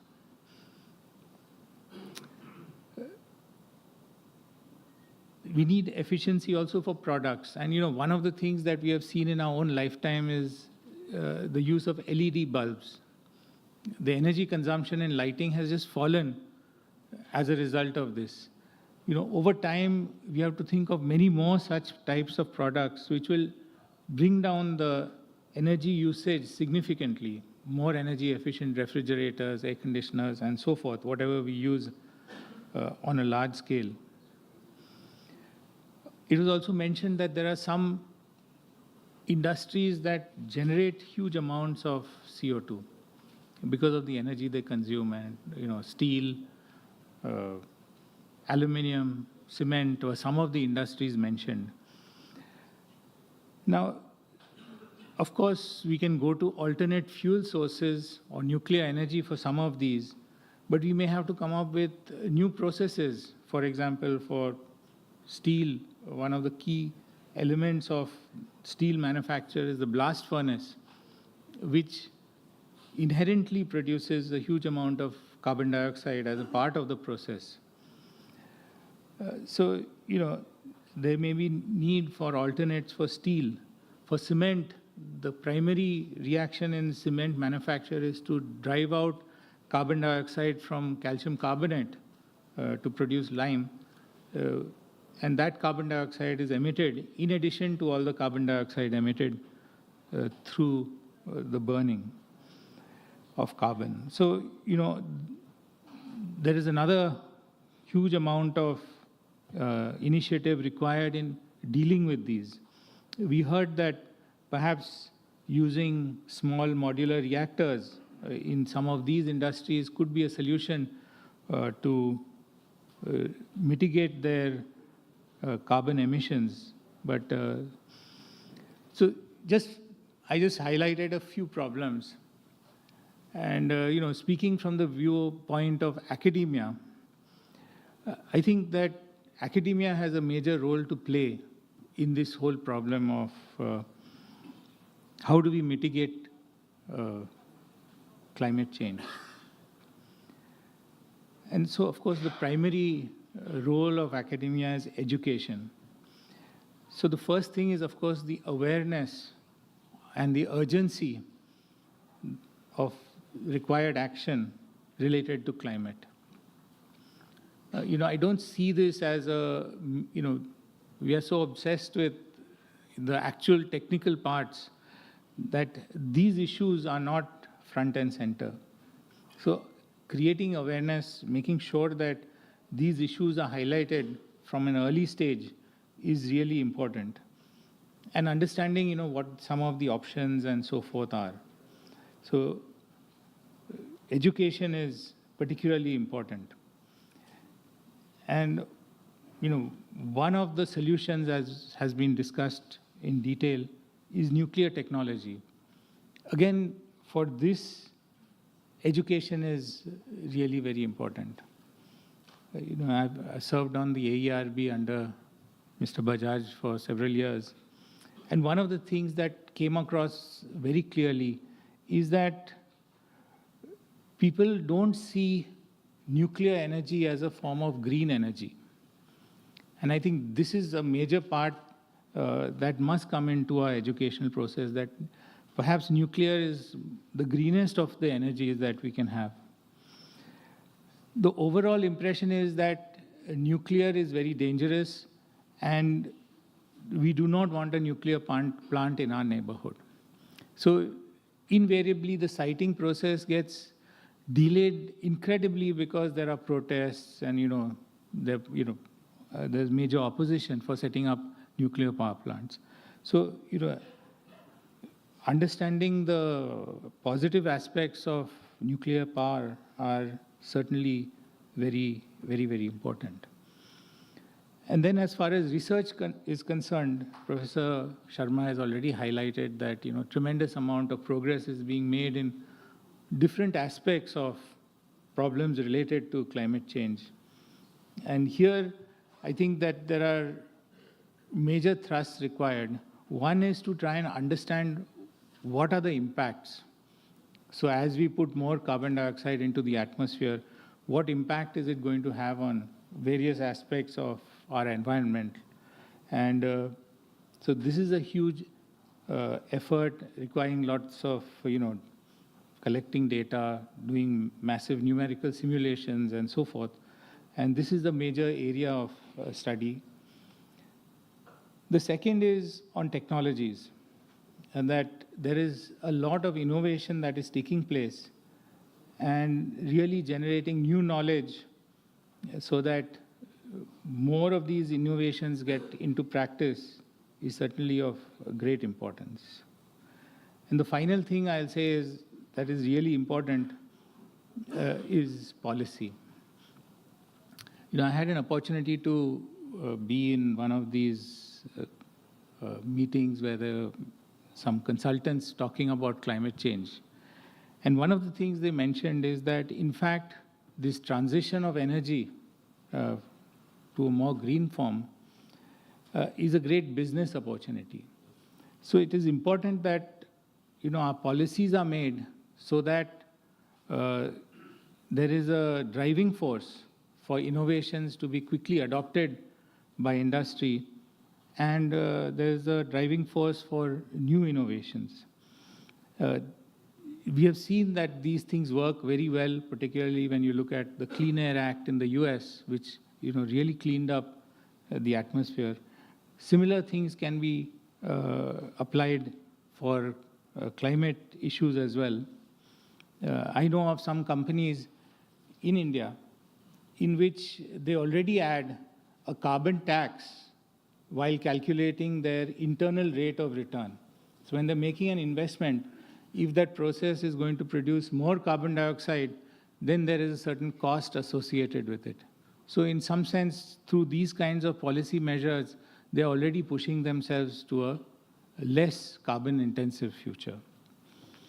So with those as a few remarks based on my understanding of the subject, I'd like to congratulate the authors once again, and I hope that the book is very successful and many people benefit from the knowledge in it.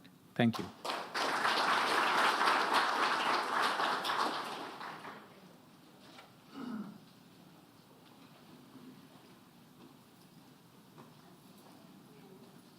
Sir आपका बहुत बहुत धन्यवाद आपके विचारों से हमको अवगत कराने के लिए. This was Professor Devang V. Khakkar. He is a former director and senior professor, Indian Institute of Technology, Bombay. हम विज्ञान की चर्चा कर रहे हैं और एक विज्ञान यह भी कहता है कि हम जब ये दोनों हाथ ऐसे मिलाते हैं ना और उनका घर्षण करते हैं तो बुढ़ापा दूर रहता है. तो मैं एक बार चाहती हूँ कि ऐसे ताली बजा के ये कार्यक्रम हम कर ले तो thank you so much. Do you all know what is the major difference between a human being and an animal? For an ordinary person like me, it is the backbone, the straight backbone. So it is the major part of our body. Historically, the Tatas have always been a strong backbone of India. That is why I'm talking about the backbone. Whether it comes in the field of steel, energy, chemicals, automobiles, air travel, academic institutions, Tatas have always laid the path. Whether it is Tata Institute of Fundamental Research, Tata Institute of Social Sciences, Tata Energy Research Institute, IISc Bangalore, Tata Memorial Center, and the list goes on and on. The Tata Industries have been strongly pursuing for decarbon India, especially in the energy sector.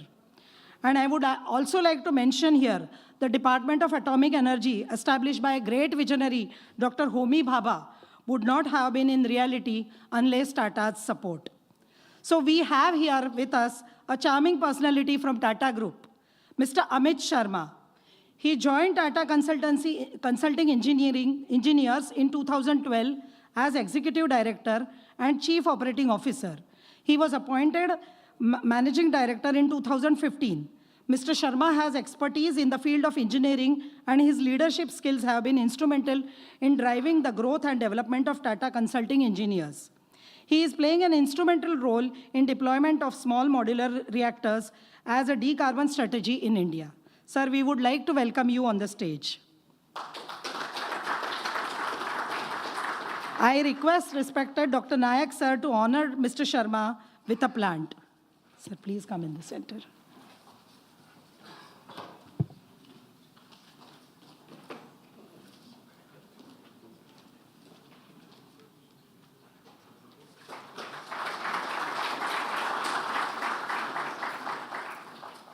Thank you, Dr. Nayak. Now I request sir to start his speech. Sure. Good evening, ladies and gentlemen. Thank you for inviting me, and I must pay my respect to Dr. Kakodkar, Professor Sharma, Dr. Grover, Professor Joshi, Professor Khakkar, Dr. Kati, Dr. Nayak, Dr. Munat, and many others. And it's on the shoulders of such giants that we can see future that's more green, sustainable, and hopefully clean. Thanks for giving me this opportunity to share some of my thoughts, and let me try and not repeat what all of you have already discussed, the business case for nuclear, for clean energy, for having various sources of energy, to have a balanced portfolio for India, which is a growing nation and has huge energy demands. So let me talk about why energy is required for us and the role of industry. And we would like to embrace all forms of energy. Our founder, Mr. Jane Tata, in 1905 had coined this statement: the nation's growth is dependent on clean, continuous, and cheap energy. And it's still the tagline for Tata Power. and drives a lot of the work that we do within the group as well. And this is like 120 years back, and it holds so true even today: clean, continuous, and cheap. And if that's the tagline, for a growth that we are looking at from 3 trillion to 20 trillion and 30 trillion, all of this means that the things that needs to be sustainable are our exports.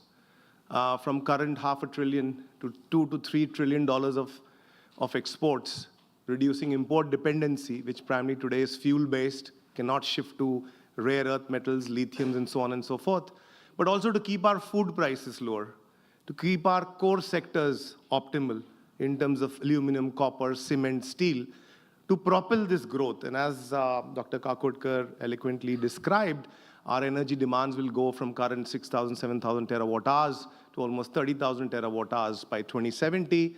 But even if you decompose this, it means that we are growing from about 7,000 terawatt hours to 9,500 by 2030 and 14,000 terawatt hours by 2047. 18% of these numbers are electricity, 40% is industry requirement, and about 22% is the energy required for transportation and mobility. So the big chunk is industry. And if the industry sector doesn't have energy at an optimal point, and with policies that would put cross-border adjustments for carbon penalties, our exports will suffer. We won't be able to sell our steel, we won't be able to sell our aluminum, and in the so-called electrification of everything, all these metals, whether it's aluminum and copper, require a huge amount of electricity. 1 million tons of aluminum requires equivalent of 8 gigawatts of continuous electricity from a power plant. A copper plant requires 4 gigawatt. 1 million ton of steel requires approximately 1 gigawatt hour of continuous electricity. So these are huge numbers, and if looking at our targets of 300 million tons of steel, 10 million tons of aluminum, copper about 2 million tons by 2030, plus cement for our growth in India is primarily exports, FDI, FII, or infrastructure growth in India. And all of this means a lot of cement, a lot of steel. We would need 500 gigawatt of equivalent energy just to make our industry greener for these who have made indigenous, sustainable, and self-funded nuclear platform in India. And our analysis showed that our PHWRs probably are at about $1 and $1.5 million per capex compared to the West on PowerPoint presentations. They don't exist anywhere. Is between $8 to $10 million per megawatt capex. And you convert that to OPEX because ultimately somebody has to pay for it. It's even scary that if we were to put those reactors in India, I don't think our industry would have the right price point of energy. So our energy has to compete today with thermal at 540 rupees per kilowatt hours. When we do the calculation, the LCOE comes for nuclear at about 3 rupees 50 paisa. And so it's so competitive, 3 rupees 50 paisa, including all inflations and stuff. The last 220 were built in 2011-12, 220 at Kaiga, 3 and 4. So even if you do the inflation and all, it's about 10 to 12 crores per megawatt with the LCOE of 3 rupees 50 paisa. We put in the fuel to it, which is something that the sector would look at. The equation would change because uranium prices will rise phenomenally across the globe. Of course, we do have our indigenous sources of natural uranium, but we would need enrich uranium and leverage our thorium reserves. And Dr. Kakodkar talked about that, not just the 3-stage, but also innovative mechanisms of using enriched uranium along with thorium to create innovative fuels for energy fuel security. So as industrialist, I would say that we need base load, which has all the maths correctly, because if this maths is right, one can make green steel, which requires huge hydrogen, a lot of electricity. The Gen 3 reactors are at a certain temperature, not at above 300, 340. So you can't do, steam cracking. If you were to do that at 700, 800, you will have cheaper hydrogen. Water can crack at 2200 degrees C.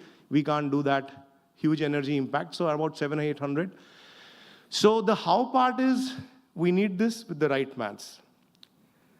But we also need some enablers to this. The industry would need green bonds for fundraising for nuclear.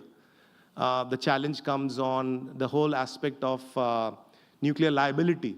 The whole myth around this, where the private sector today is very apprehensive of embracing, because we have done poor marketing. The only marketing nuclear has done is Fukushima, 3 Mile Island, Chernobyl, and Oppenheimer as recent as few months back.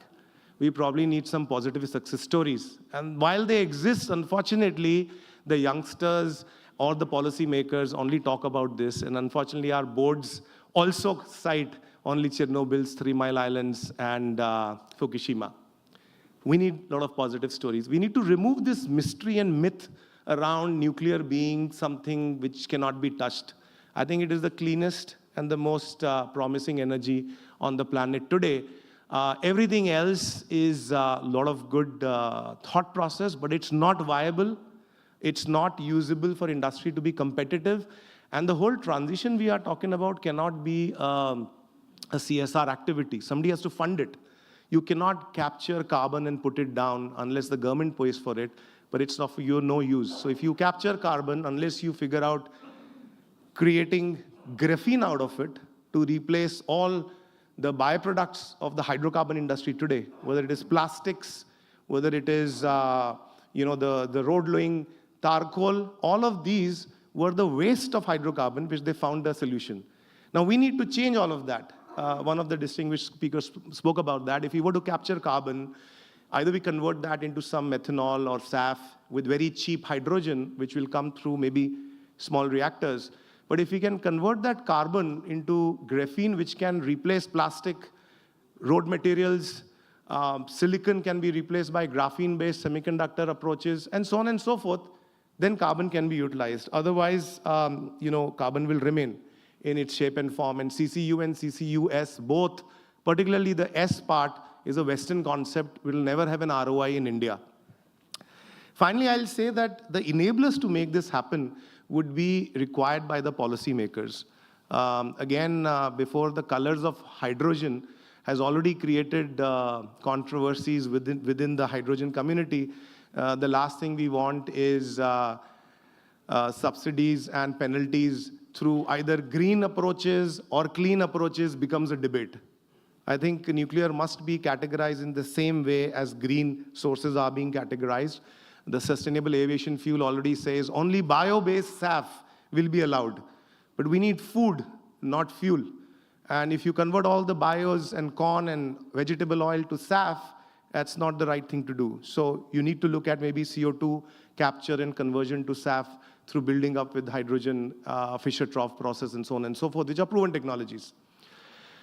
The industry would also need green bonds to not only fund, but also to make sure there are assured returns. And there has to be policy makers' initial help on that. The fuel security, as I mentioned, is a very big request as well. Apart from natural uranium, there would have to be a blend of enriched uranium, which India doesn't have. And so our 123 agreement would help in terms of sourcing it from outside, blending it with thorium, which has very high reserves in India, and making it viable. Lastly, I think the fuel handling of spent fuel is something would have to be taken at a national level, because if we have small reactors all across India, the processing and management of the spent fuel will become a challenge, which the West is grappling today, because they never had a reprocessing strategy, which India has had for so many years. So one would have to cater to that also. I'll just say that there are many promising technologies underway. After almost 150 years of an era which industrial revolution went away to a next level, we are looking at a fundamental change in energy mix across the globe. And I think India has an opportunity to not follow this time, but to lead. And in that, just like DAE has done amazing work, it is time for PHWRs to be looked at in a very different way, while in parallel looking at our fast breeder and 3-stage program, but also looking at a fundamentally new SMR approaches, which the Indian scientific community, I'm sure, can develop, provided private sector is able to fund and be part of this. Under the ambit of current Atomic Energy Act, under the ambit of current insurance and liability issues, etc., And this collaboration between private sector and the scientific community, DAE, can really propel the use of this technology for sustainable development and keeping India on the benchmark track of being competitive globally as we increase our GDP to 5 to 10 times what it is today.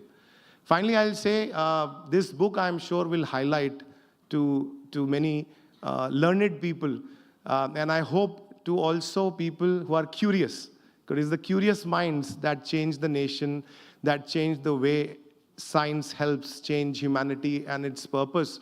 I hope Dr. Naik, Professor Joshi, and Dr. Munit have done a job that even laymen can read this and get excited about being part of this whole story of clean and sustainable energy. Thank you very much for giving me an opportunity to be part of this, and I wish you all best. Thanks.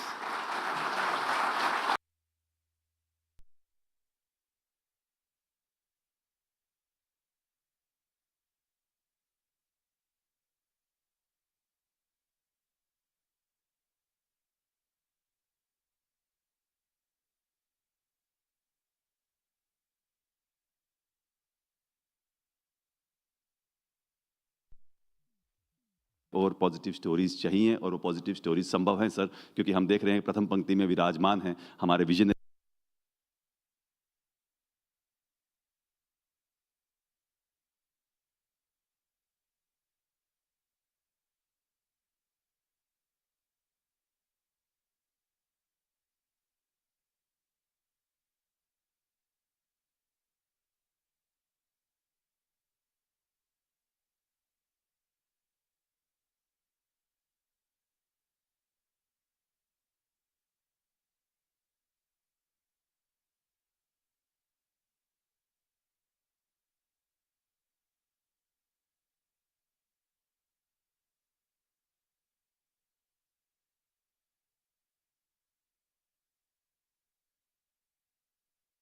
Environment and Climate Change Program. He joined NIAS in the year 2016 after a 20-year-long career in industry, primarily in Tata Steel. He is currently involved in several government-appointed committees related to energy security, alongside his other duties as faculty and dean of NIAS.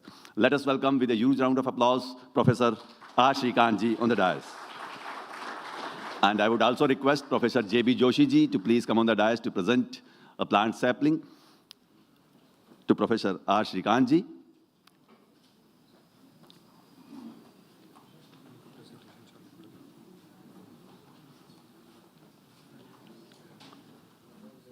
So this is Professor Jeshtraj B. Joshi presenting a plant sapling to Professor R. Shrikant ji. Over to Professor Shrikant.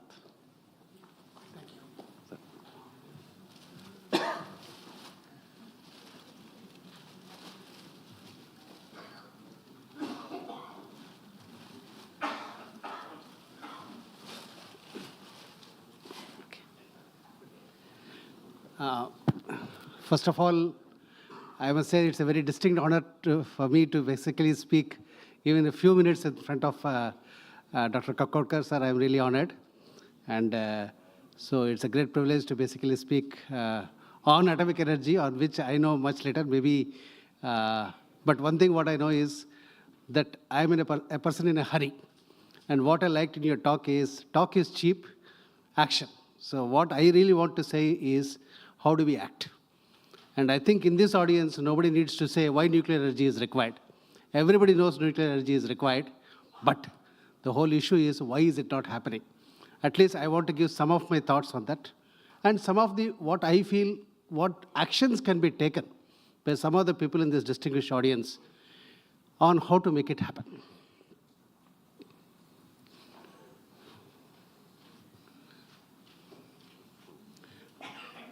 How do we move the slide?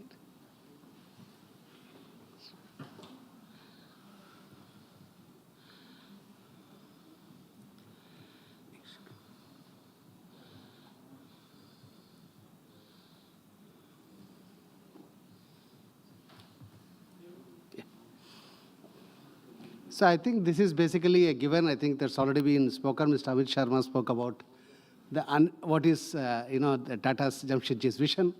I think what is actually happening today in the country is, I want to basically say very openly, I think most of our policymakers do not understand the first word, that is uninterrupted availability. And what I actually have seen is recently I had an opportunity to speak to the former power secretary. I don't want to name that person. Basically, he said, who wants nuclear? When solar is so cheap, and basically it is done by private sector, the government doesn't have to get involved, just give some land, build some transmission lines, and everything takes care of itself. So the whole issue what I face is that when I have spoken to several officials in the power ministry, several officials in the state government, and the answer is almost similar, that why should we take the trouble of basically putting up nuclear power plants? We have to deal with protests, we have to deal with people, we have to deal with politicians. So why not just basically, take a step back and say, allow every private sector to do the work, and just give them some minimum things, give them some enablers, give them some incentives, and things will happen. So this is unfortunately the narrative that is there today.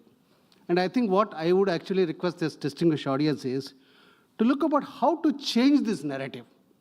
And I think this is very, very important. I think, Sir, Professor Kakkad, you mentioned very clearly that people think that I don't want nuclear in my backyard.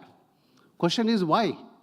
The whole issue, basically, what I feel is the narrative that has been spun, I think Mr. Amit Sharma also spoke about, is quite negative.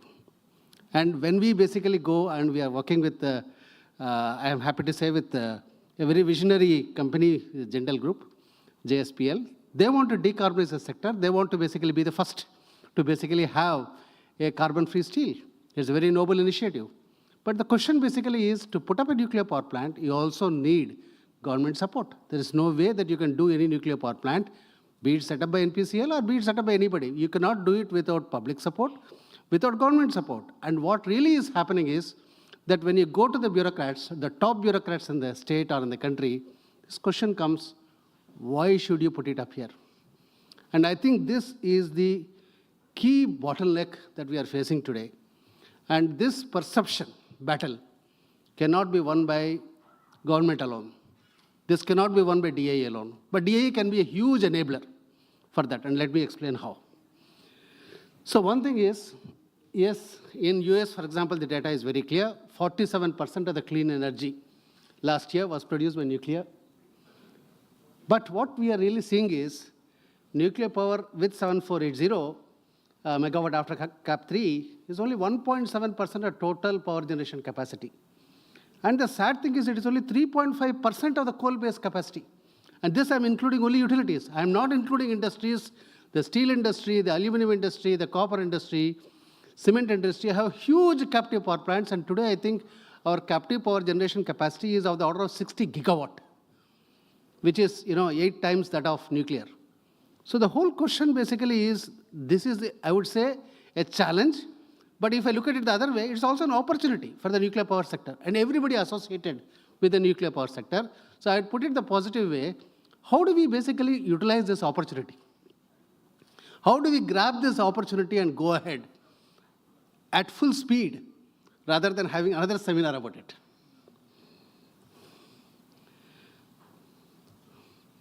So what I think I have seen in the last 1 year, as a big fan of nuclear power, I am very happy to see that there is a move to basically redesign the 220 megawatt to actually make it suitable for decarbonization of the carbon-intensive sectors. And I think this is a great move. And I'm also happy that basically this thing is actually, some action is happening on this. But this has to, happen very fast. Because the CBAM, I think Mr. Amit Sharma mentioned, I'm sure Mr. Venkatesh, who is going to speak after me, is going to speak about it. It's going to affect us badly.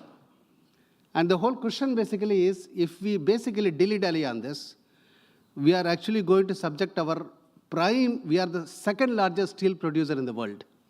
And we are going to subject our export-driven industries to this carbon tax, which is absolutely immoral, because the people who actually created the global warming, which is the West, and the Industrial Revolution obviously started with Europe. They are the people who are levying the carbon tax on us after signing the Rio Convention, which clearly says that the developed countries actually should assist the developing countries to actually do the transition. So they are basically turning the whole, Rio Convention on its head. But unfortunately, that's the world that we are in.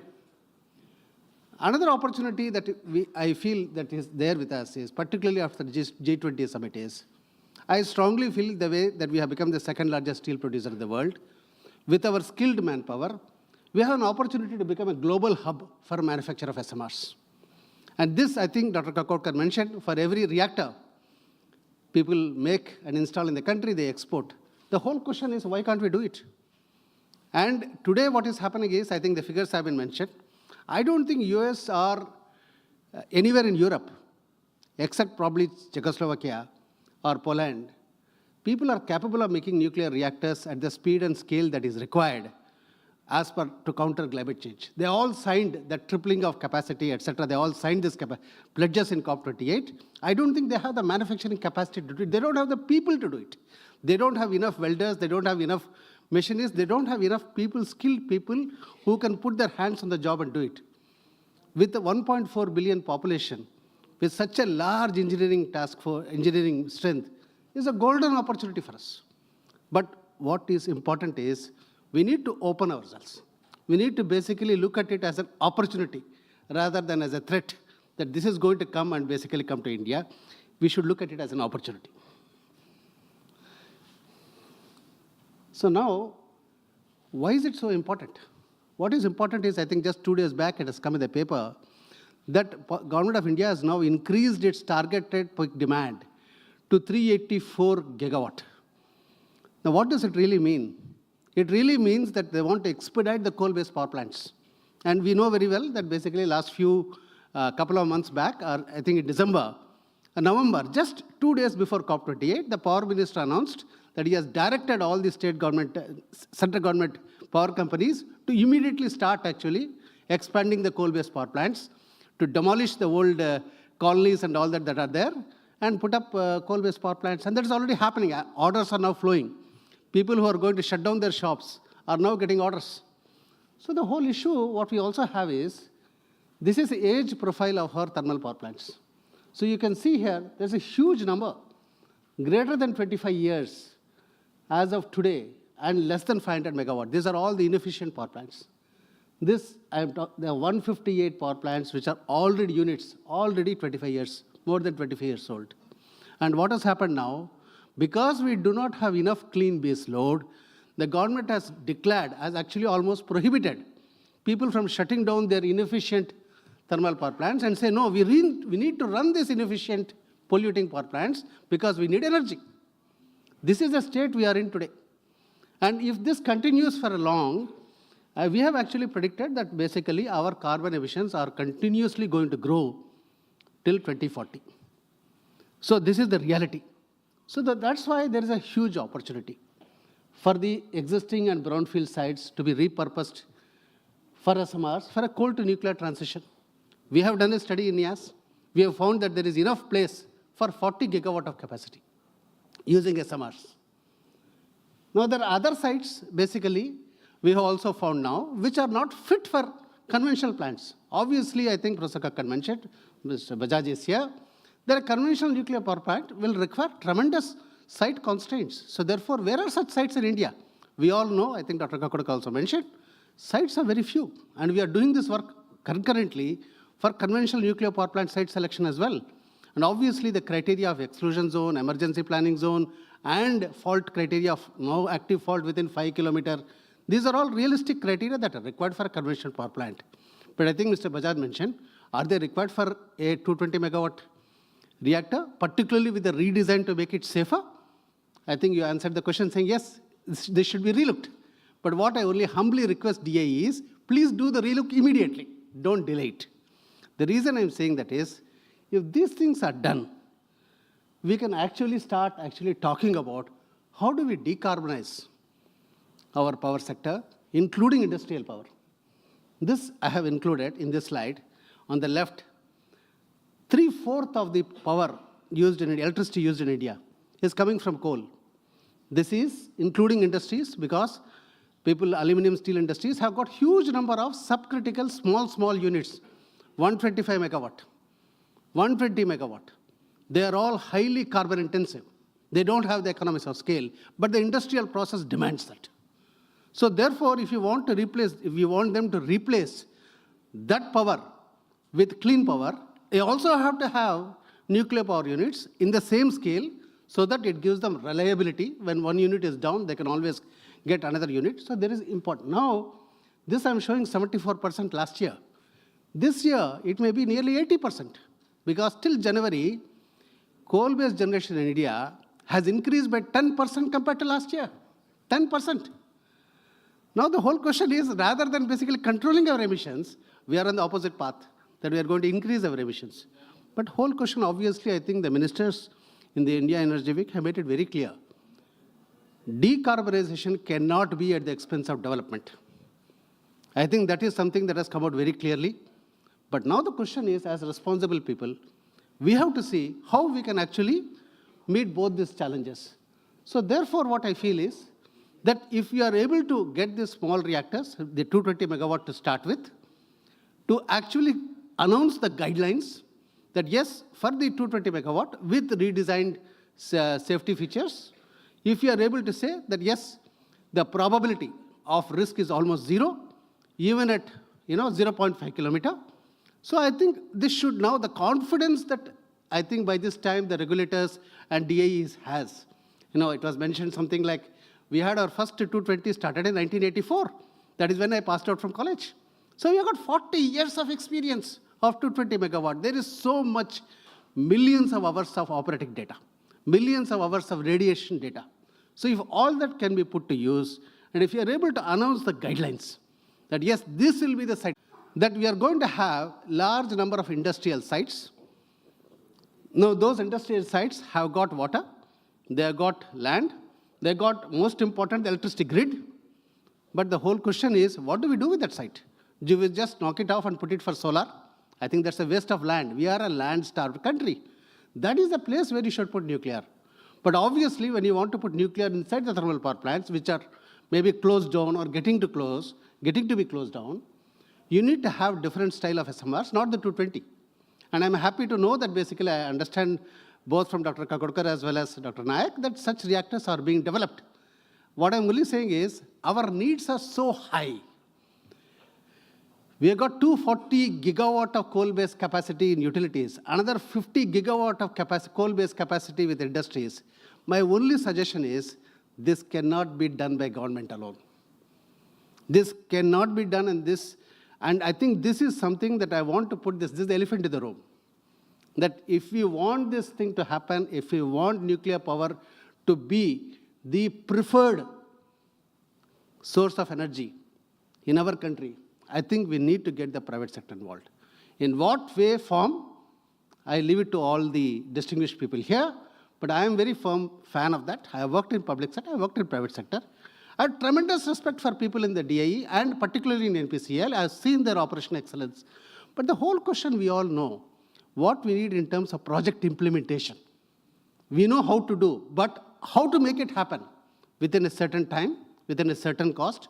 I think this is something that I feel the private sector can, the good private sector companies, responsible private sector companies can do, and I think they should be invited. I see in the newspapers that there is a move to invite the private sector, even to the large power plants.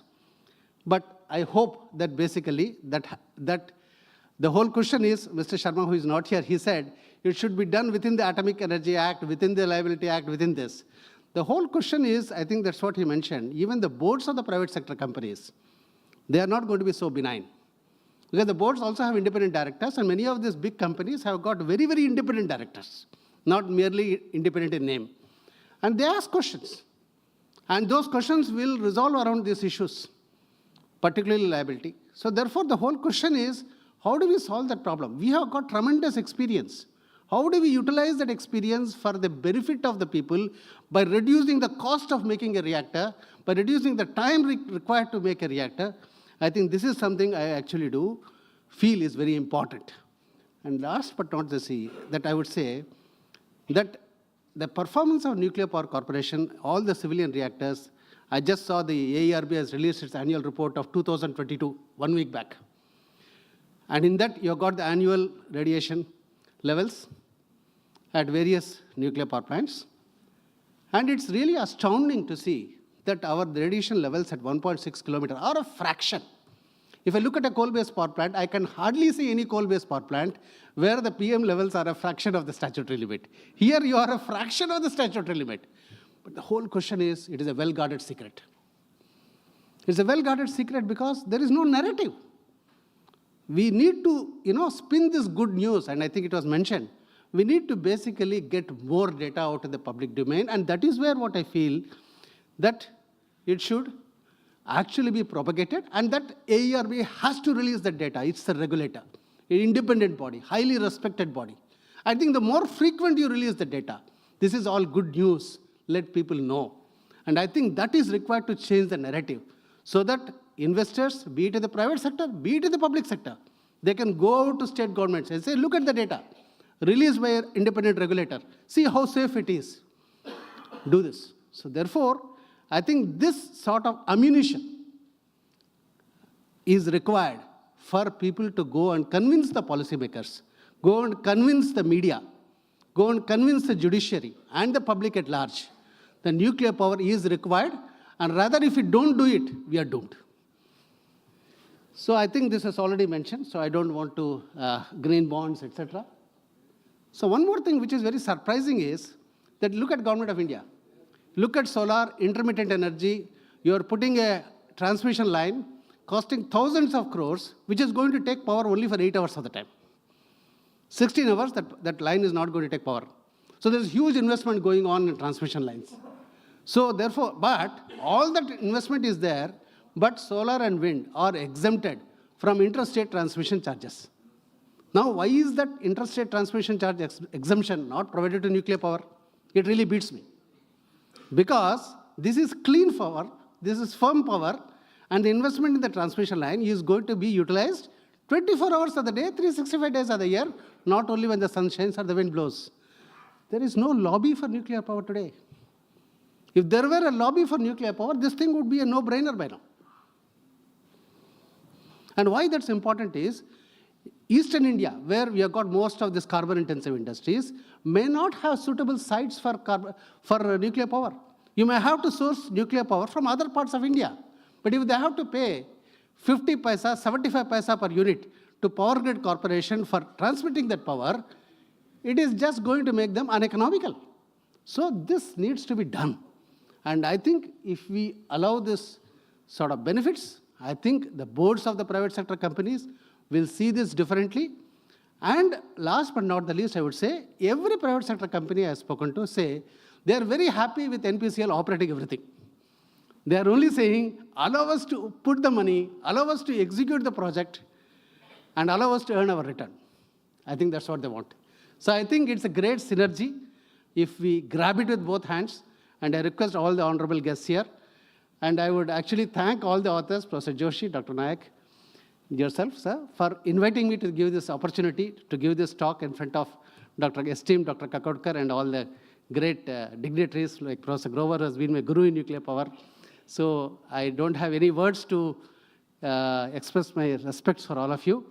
But what I feel is that your good work should now be the base for a very, very strong, we should multiply our nuclear power, not by 10 times, but maybe by 25 times. Thank you.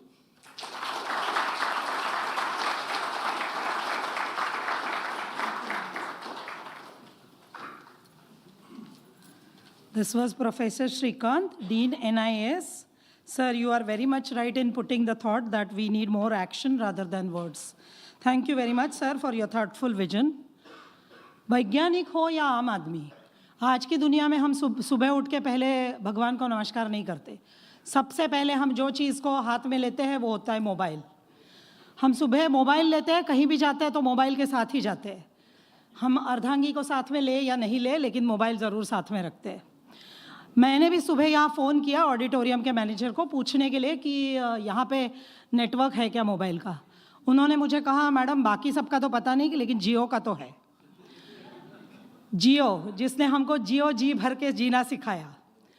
Geo, one of the offspring of Reliance Industries. Today, Reliance Industries is one of the richest industries in India, globally serving in several sectors, including energy, petrochemicals, natural gas, telecommunications, retail, and digital services. Reliance Industries Limited is a multinational industry and is contributing significantly to the nation's growth and development. Today, one of our speakers, Mr. Ajit Sapre, is the Group President Research and Technology of Reliance Industries Limited. He has more than 30 years of experience in the petroleum refining and petrochemicals business, technology development, and management. His experience includes technical and managerial assignments in research, engineering, licensing, business, manufacturing units, and corporate planning. He has more than 35 US patents to his credit. He is also a recipient of the award for dedicated efforts to promote advancement of material science and technology for the energy sector through people development and translation of research to technology involving academia, industry, and researchers. As I have already said, that Reliance has a major contribution in telecommunication, and so we have Mr. Ajit Sapre. Through this telecom technology, we will be playing his video message because unfortunately he could not attend this event.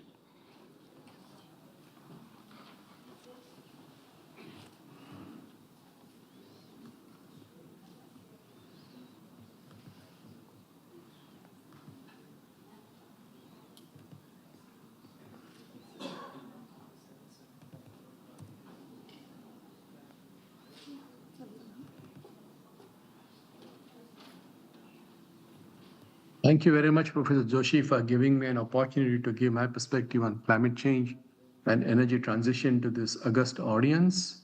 Congratulations to you and your co-authors on launching a successful book today. My presentation is going very fast paced, so please attention to my title and the tagline and listen to my story. What I'm going to present are my personal views and no way reflect Reliance's business strategy. I'm sure many people have talked about before me on a variety of technologies that India needs to meet our own energy needs. I'm going to focus on a couple of things that we have developed in my group in Reliance. I'm going to primarily focus on three things. First is a catalytic gasification of biomass to green hydrogen. Then I'm going to start converting any waste organic material to green oil, and then on-purpose conversion of algae to green oil. We have also developed a technology to concentrate CO2 from dilute flue gas, which will become critical. And this is the lowest cost option because of the adsorption-desorption process that we have developed. So let me begin with hydrogen. There's a tremendous push for hydrogen.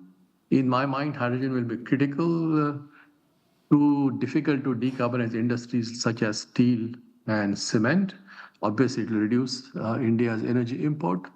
Today, majority of the hydrogen is produced by steam methane reforming. At Jamnagar, our cost is somewhere in the neighborhood of $1.50 a kilogram. There's a tremendous push in the world to use renewable energy to split water.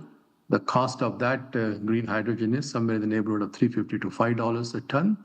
What we have invented is a new catalytic gasification process, and we will be employing that for biomass to make green hydrogen. So I'll talk about that. The opportunity that we have is to convert all the agri-waste to green hydrogen instead of burning it, and at the same time solving the pollution problem in northern cities like Delhi. Certainly, it also stimulates the rural economy.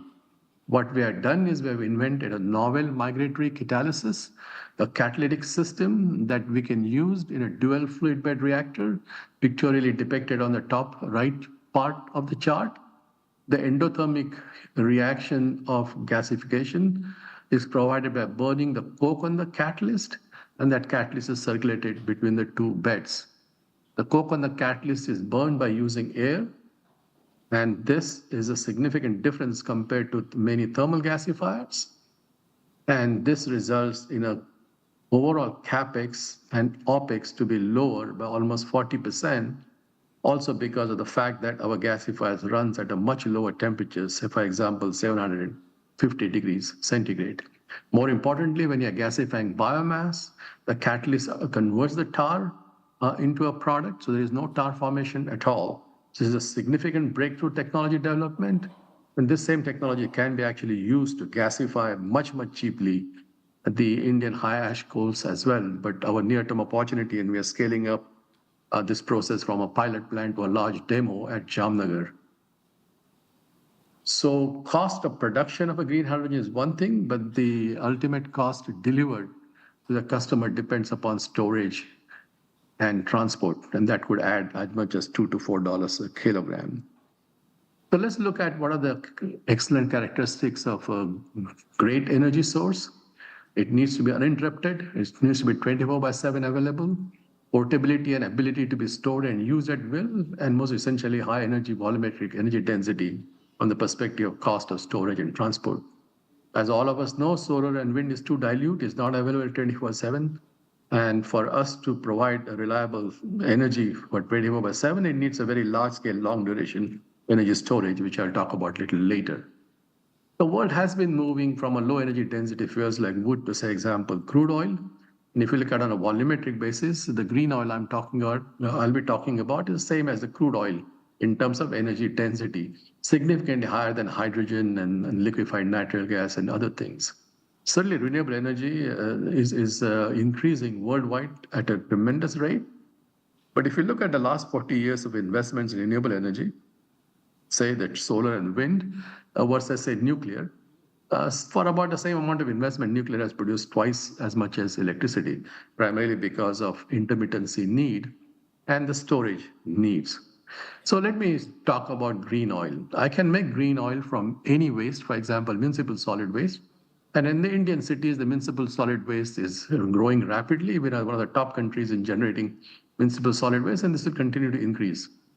Now, the best options to convert today of waste is to make either bio-CNG or bioethanol.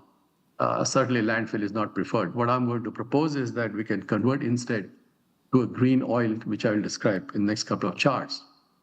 The process is very simple, shown on the top of the chart. What are we doing essentially is catalytically converting the biomass, any organic material for that matter, to a green oil. This is the same process that happened over millions of years in Earth's belly of the ancient biomass. We are doing that with today's biomass, and now a catalyst is accelerating the process. So I get green oil in real time. The size of the pilot plant is shown in the bottom part of this figure. We have processed a variety of feedstock, including municipal solid waste, agri residues, human waste, animal waste, so on and so forth, anything that has organic content. So the process is essentially feedstock agnostic. Since we use the catalyst, we actually deoxygenate, so we not only make higher yield, but the calorific value of the green oil is very similar to the crude oil.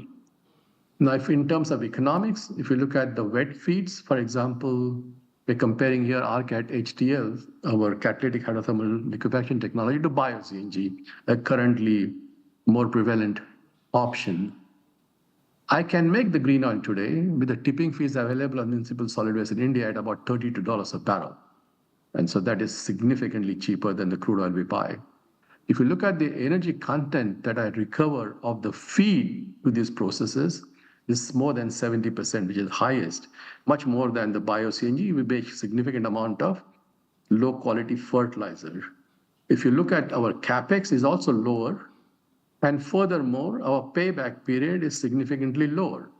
The only reason this technology hasn't taken off because I make essentially a green oil like a crude oil, but it is renewable. It is not a finished transportation fuel. For a resource poor country, which imports so much of crude oil, this green oil has a place, and this has to be given attention. And perhaps some incentives from government of India could make this industry flourish, just like what we're doing for bio-CNG, but it's a significantly better quality product with a much higher energy efficiency at a lower cost.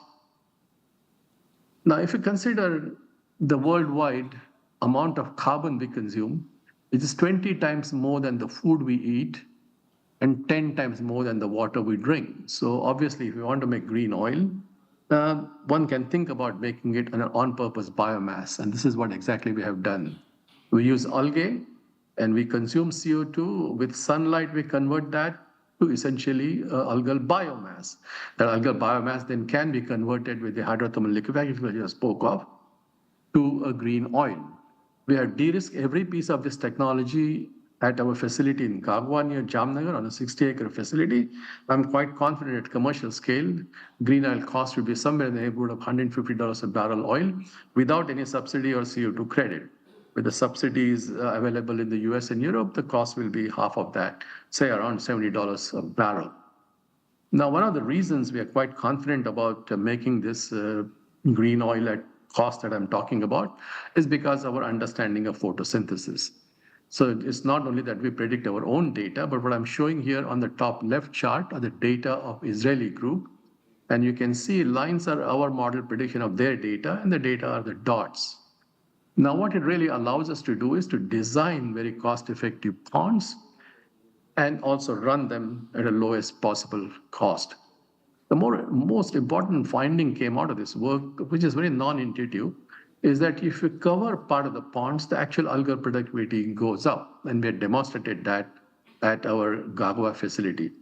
So by covering part of the pond, our algal productivity has gone up by more than 30%. So it can reduce the cost further by about 25% of the green oil production. It's a significant breakthrough invention, if you will. Now, the green oil I produce, I can actually burn it to make electricity. As I told you, the intermittent sources of energy production from renewable sources would need a storage. So let's say I use the green oil and burn it to make electricity. And if you look at the life cycle cost of storage, say for a 24 gigawatt hour storage for one day, say like a 1 gigawatt hour plant, solar plant, you can see that the green oil is the cheapest in terms of making electricity by burning it compared to all other options. And I will demonstrate on the next slide as the amount of energy that needs to be stored for a longer period of time. Even green oil or A2O oil that's shown on this chart becomes far more cost effective than a bunch of the other options, including pump hydro and other types of mechanical batteries. Certainly it's a lot cheaper than the green hydrogen, green ammonia, green methanol that people will be talking about. If the tipping fee is available in the West, say at $50 a ton in the US, the cost of production and the storage of this green oil is actually a whopping amount of money one can make. So let's say we want to store for a much longer period of time and much larger amount. I mean, if you think about if any continuous industry has to run on an intermittent source of energy, it will have to store minimum of 7 days, preferably 15 days of energy storage. Otherwise, you'll have to shut down the plant every time there is a rain or sun doesn't shine. So if you look at the storage, it says 7 days, and same 24-hour gigawatt hour requirement from the previous chart, which turns out to be 168 gigawatt hour for 7 days. There's no mechanical or electrochemical option can compete with burning green oil, even at $200 a barrel of oil production. And this happens once you go beyond 2 days of storage. So we need significant breakthroughs in many other technologies for compete with green oil. You can burn the green oil in reciprocating engines, or more efficiently, the cost I'm showing is actually a reciprocating engine production of electricity. You can burn it even in the gas turbines at a much higher energy efficiency. So by the way, I talked about the fact that under the solar panels, I can reduce the cost by 25%. If I'm allowed to genetically modify the algae, I can reduce the cost by almost factor of 2.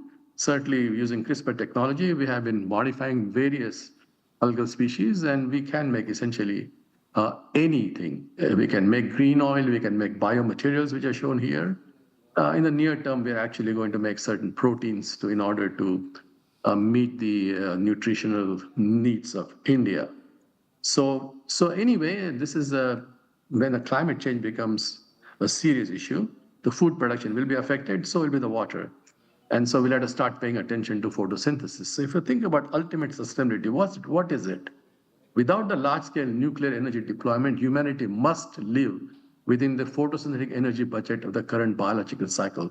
That's one of the main reasons why I spent so much effort in understanding photosynthesis. The only reason our economies flourish today and our lifestyle all over the world exists the way it is only because of the infusion of fossil energy. And as we take this out of our energy mix to make sure that the Earth doesn't warm up to 4 degrees centigrade, for instance, we'll have to think about these the only 2 options in my mind that we'll be worrying about. I'm sure many speakers before me had talked about nuclear energy, so I won't spend much time about it. But we need both the fission as well as in fusion. In my mind, after the successful positive energy gain at the Lawrence Liverpool National Laboratory, has been a significant increase in investment in many startups. I'm particularly excited about this Helion Energy company. They have attracted a significant amount of venture capital, and they are actually a unique technology where they use both the magnetic and inertial confinement very smartly. And they are promising that they will produce 500 megawatt commercial facility by 2030. And considering the fact that they have met all the milestones so far, there's a good likelihood that we will see fusion commercially producing electricity by the end of the century, by the end of this decade, not by the end of this decade. It's not a science fiction anymore. By end of the decade, it's likely we'll see the electricity production. So India needs to pay attention to this source. Now, as I said early on, we need many different sources of energy to meet our aspirational needs. And in order to progress them, we need to have outcome-driven, large impact public-private partnerships. Most importantly, in my mind, we have to leave our servitude mindset. Let's not be incrementally innovative mindset. It's not going to get us anywhere. We have to be breakaway. This is our opportunity to make big ideas happen. And that will absolutely make sure that we will be a major disruptor and we will be able to lift our large population to a much higher level to meet their aspirations in terms of economic growth. So to me, in India should be inventions. Innovation is for implementation, not imitation. So considering this is the Science Day, my appeal to young Indians is to please start something unknown. Take some risk. You will finish something unforgettable. Just don't be a fast followers. Learn everything that's available. Understand first principles and apply them to solve these complex problems. So thank you again for this opportunity. I hope you got something useful out of this. And again, thank you, Professor, for giving me this opportunity. I appreciate it very much.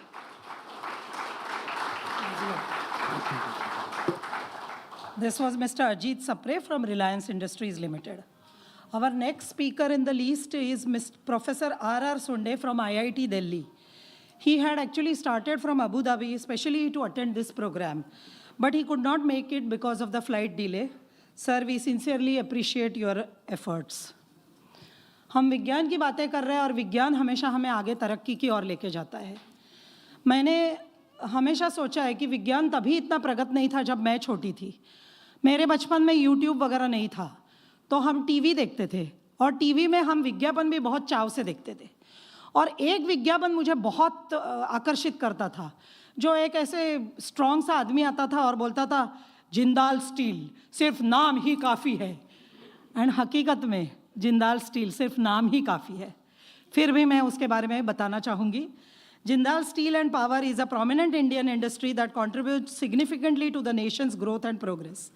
The company is known for being one of India's fastest growing and largest integrated steel producers and having operations span across multiple sectors, including steel, mining, and infrastructure. Today, we have one of the youngest leaders in the industry, Mr. Venkatesh Jindal, Vice Chairman, Jindal Steel. He is a graduate from Yale University. Mr. Venkatesh Jindal is also the founder and chancellor of OP Jindal Global University. He has been actively involved in various philanthropic endeavors, including significant contributions to the School of Management at the University of Texas at Dallas. He has earned his MBA there. His commitment to education and public service is evident through his leadership roles and contributions to the society. Let us hear from Mr. Jindal, the youngest leader and the youngest speaker here. What should be the Indian strategy for decarbonization of the growing steel industry and the challenges ahead? He will enlighten us. May I request Dr. Samyak Munot to honor Jindal sir with a plant.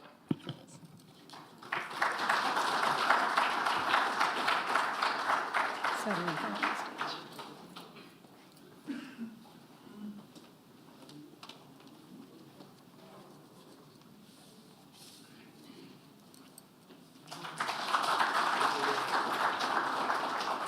Dhanyavad Samyak. Over to Mr. Venkatesh Jindal. So good evening, everyone, and wish you all a very happy National Science Day and a big congratulations to the authors for this incredible book. So firstly, I think a lot of the introduction that you gave of me was of my father, but I'll take it. And so very, very honored to be here amidst the presence of extremely distinguished speakers and also legends from not only nuclear, but I would say Indian industry at large. So it's a real honor and pleasure to be here, and also extremely humbling.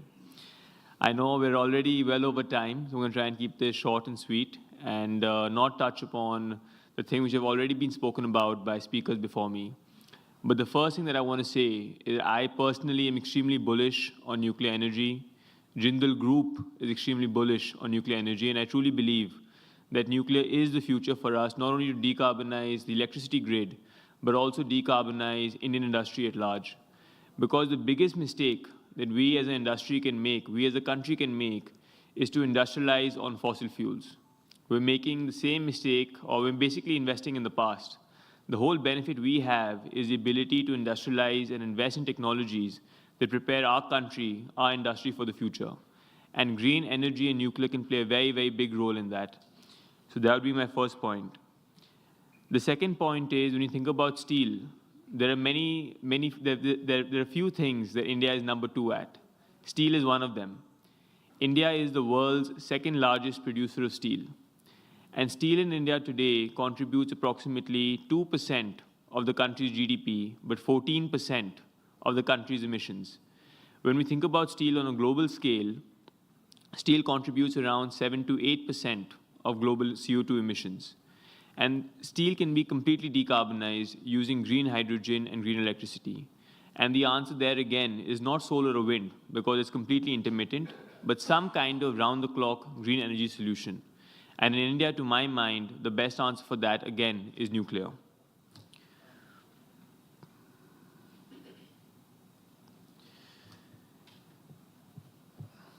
The other thing is that in India, we're very, very fortunate that we have our own technology.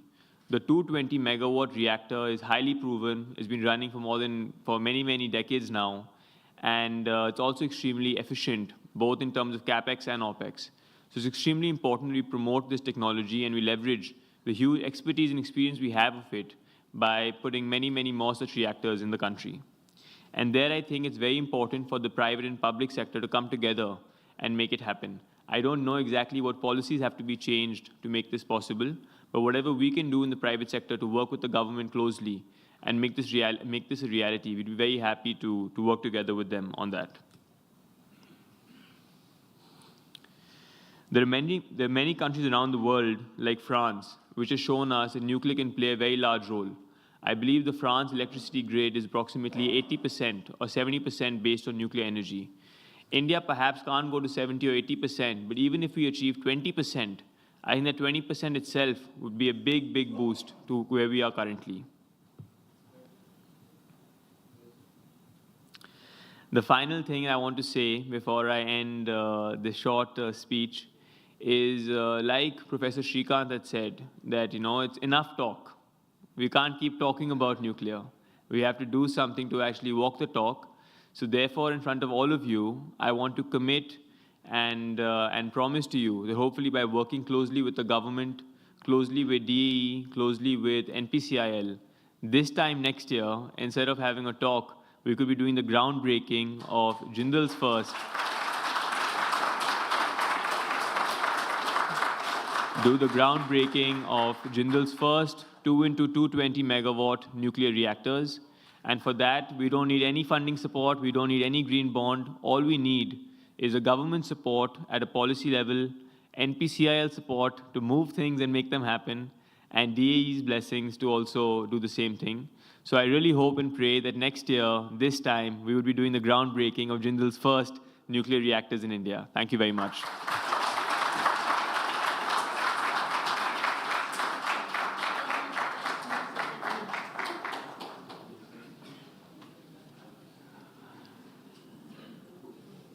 Ladies and gentlemen, this was Mr. Venkatesh Jindal. Please put a huge round of applause.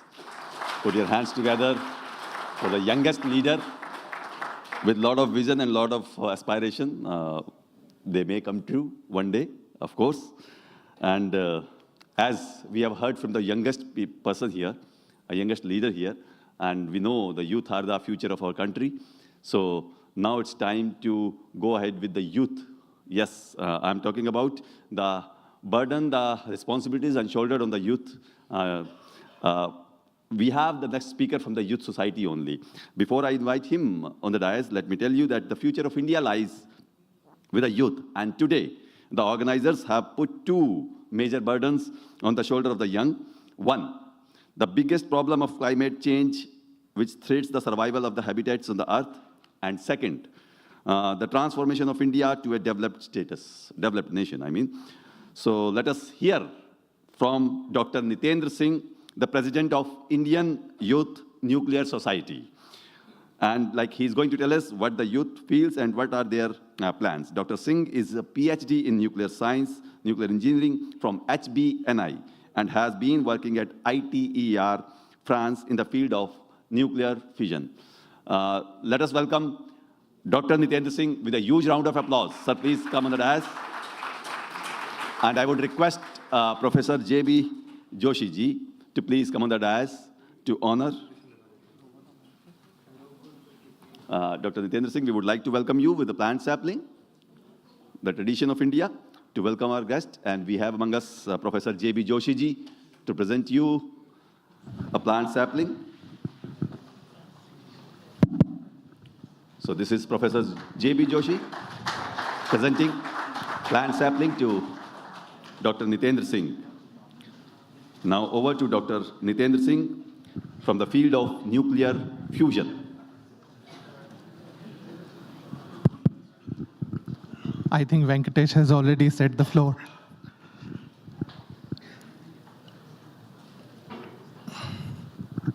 By the time it comes, I'll correct the introduction maybe.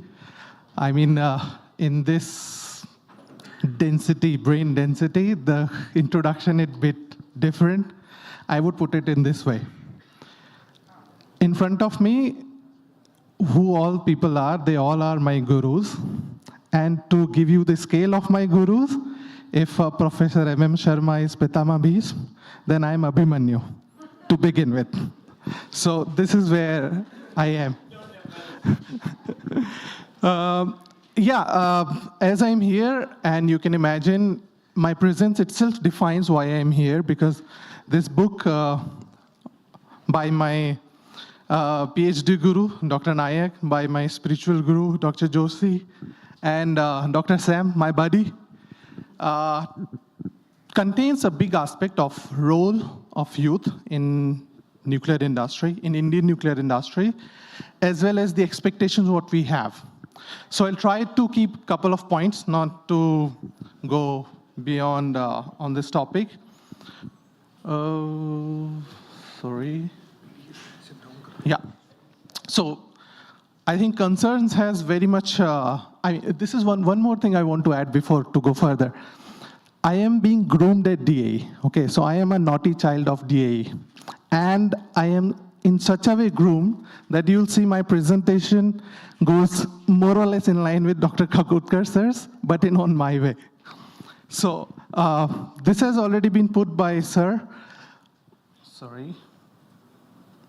So the concerns of climate change. And you see, I just want to highlight few keywords that climate change can affect our existence, as sir has mentioned. And energy sector is largest emitter.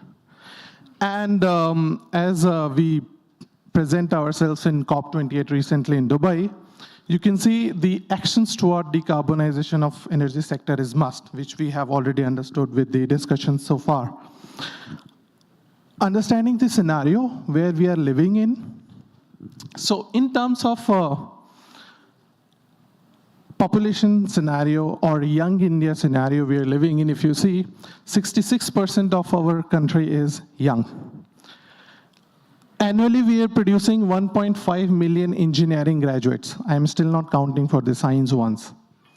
And we have an employment rate which was in January 24, 6.8%. Now, if you see all of this together, it's again, as mentioned by Professor Srikanth, it's a big opportunity. We need to think in this manner. One more thing which is very important, Gen Z, as we say. I mean, maybe Venkatesh will more connect with this. they are the people who are digital natives, who born in this digital era. And they all are very much informed and global development and very much connect what is happening around the globe. They don't want to just see what is happening in my vicinity or in the house next door. They are very much willing to contribute in a smart way.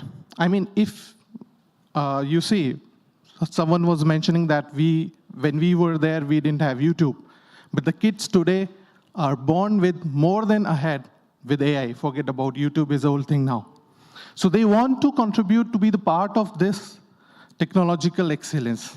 So whatever we are discussing today is not for us, not for you, not for me. This is for them, the future generations, which is yet to come.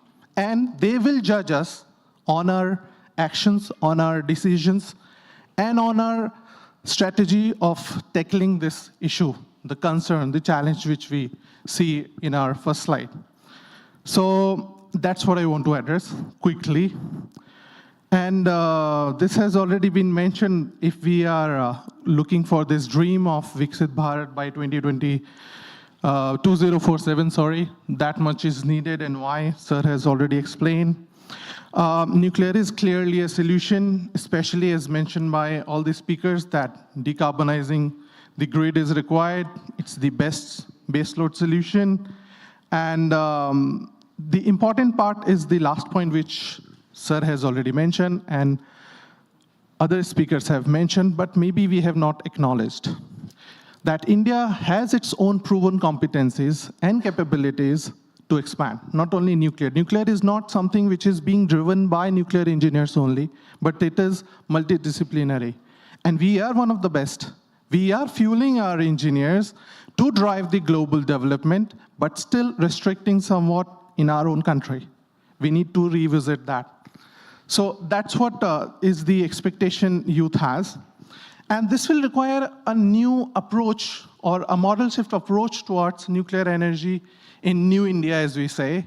If we really want to move forward, we need to think out of the box or differently.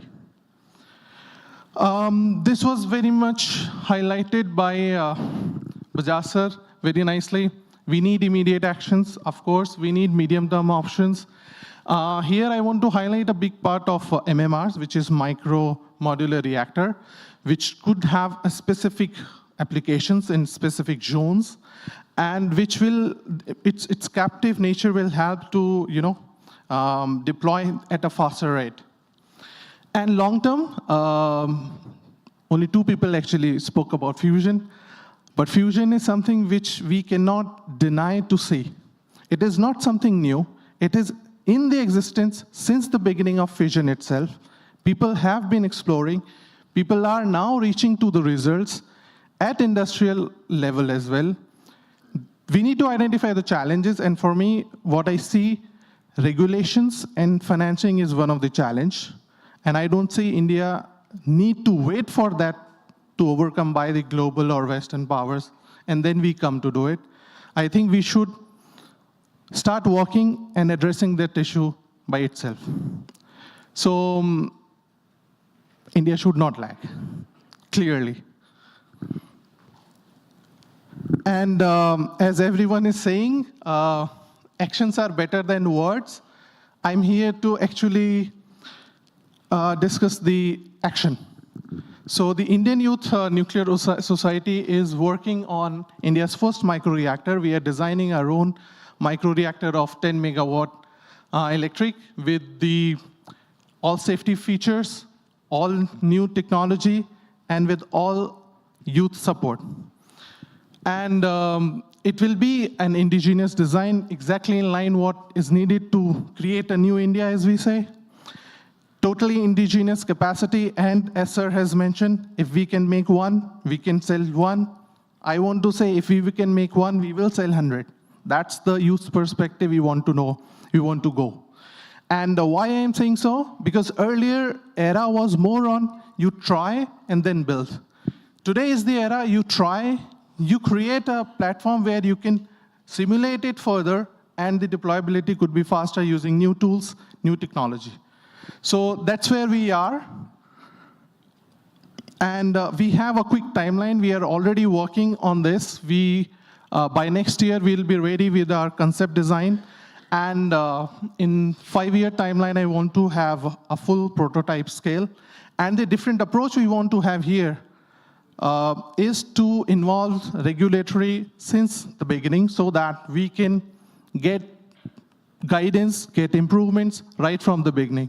We need not to wait and delay or to have different sort of, all issues which was already there in the existing scenarios. So I am here to actually take blessings of all my gurus and to see and them to guide us in this journey. And I want to encourage all our youth partners that, yes, indeed, you need not to wait, need not to afraid of taking risks. Let's do it, and let's do it together.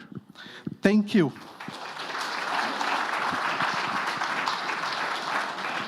Thank you so much, sir.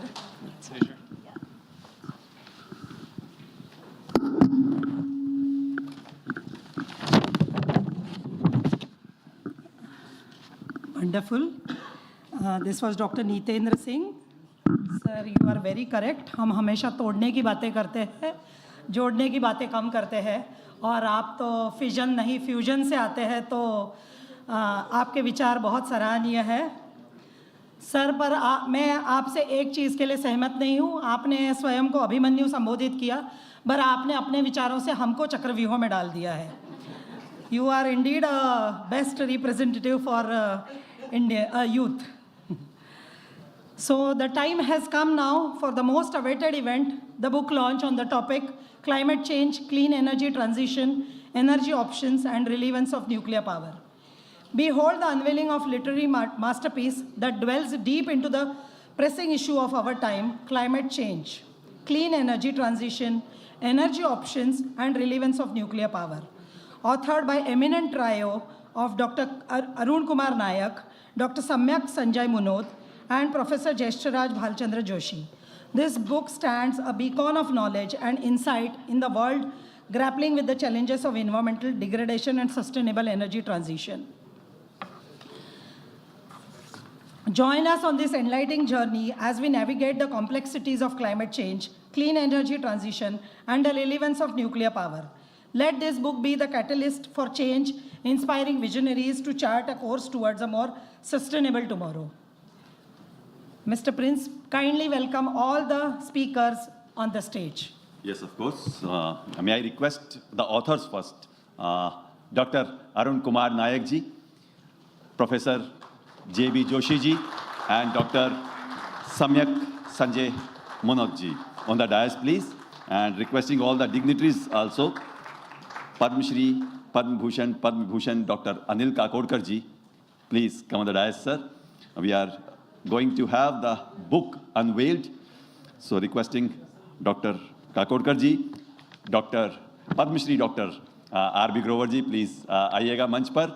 Requesting again Padma Vibhushan Professor M.M. Sharma ji. Sir, please come on the dais.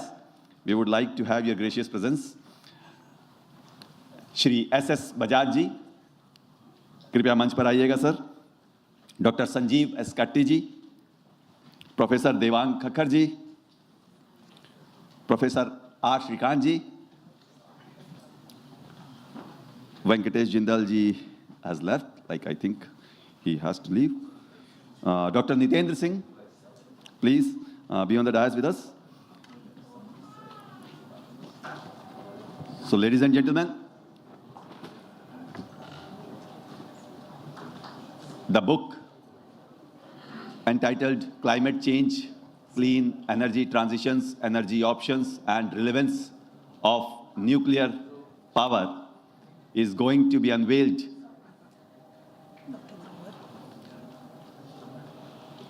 Yes, so here it is.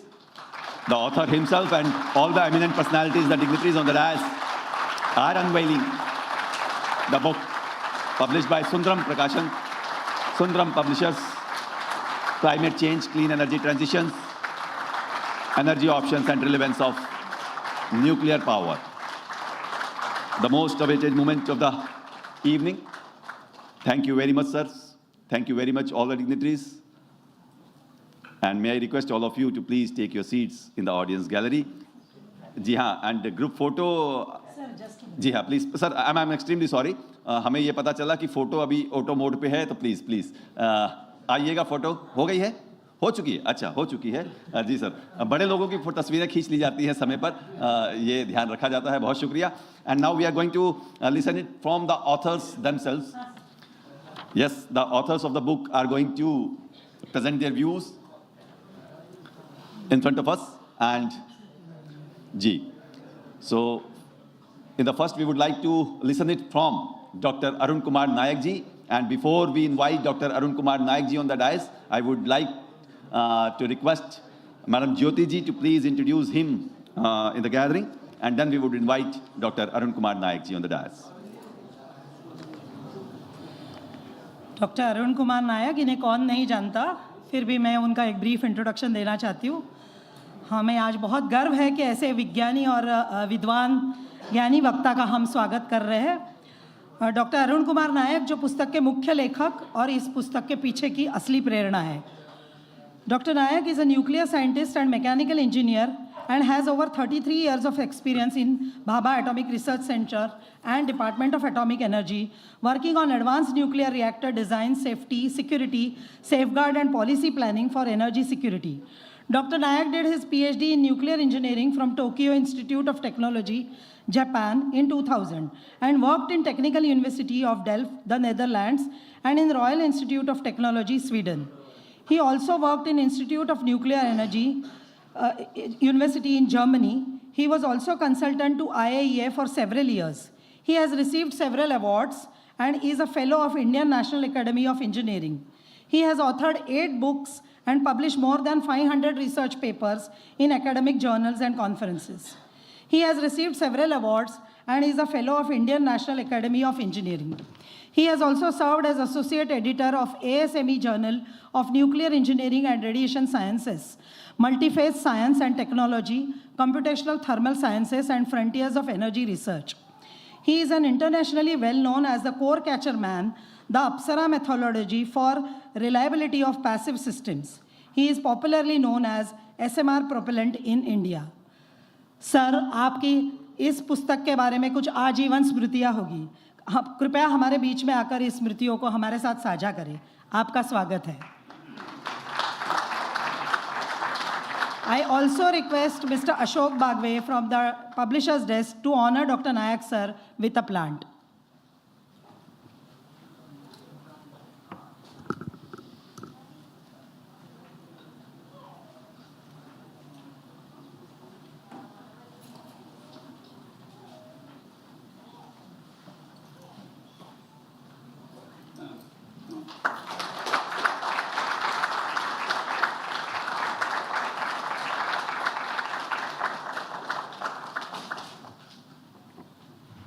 Ashok Bagwe जी, आपका बहुत बहुत धन्यवाद.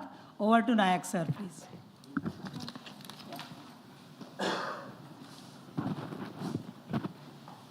Thank you, Jyoti, for the introduction. First of all, it's a proud moment standing before all the gurus in the front row and my friends, family, and students. My ex-boss is also sitting at back, and so many of you. I will not go to technical things. I think already a lot you have heard. And my wife says, तुम कहीं भी लेके जाते हो technical चीज़ हमको पसंद नहीं है, हमको नींद आ जाता है. I don't know how much time she has slept today. Last time I put her in a climate change seminar. She says, हम लोग सब सो गए. तुम्हारा सेमिनार क्या हो रहा था हमको मालूम नहीं है. So I will not speak again what is there in the contents of the book. I will speak why I wrote this book, the motive. As Kakodkar Saab said, in Hall 7, जब हम HWR design कर रहे थे, काफी मेहनत किए थे, really, putting a lot of blood, sweat we had put, but somehow it was getting derailed. So मेरा जो colleagues थे Hall 7 में, तो हमको बोले सर और कुछ किए. तो हमने सोचा कि थोड़ा small modular reactor बनाते हैं. तो SMR, we started all the concepts of HWR, I tried to put in SMR. With the same vision, replacing all coal plants by SMR. ये चल रहा था गाड़ी, I will say, with a lot of my young colleagues, whether they're here or not, I don't know, from Hall 7. So we are all enjoying that job. फिर 2020 COVID चालू हुआ. And that was really a panicful story. A small incident motivated me to write this book. Beginning of COVID, myself, my wife, we had gone to buy vegetables. Long queue, all of a sudden, I don't know what is the level of the policeman, must be sub-inspector or below that rank, सबको drive out, चलो, चलो, चलो.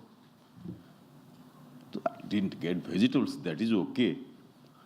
But I felt, जैसे साहब ने बताया, the highly energy-dense brains are here. Similarly, Anushakti Nagar houses the most brilliant brains, I'll say, in India.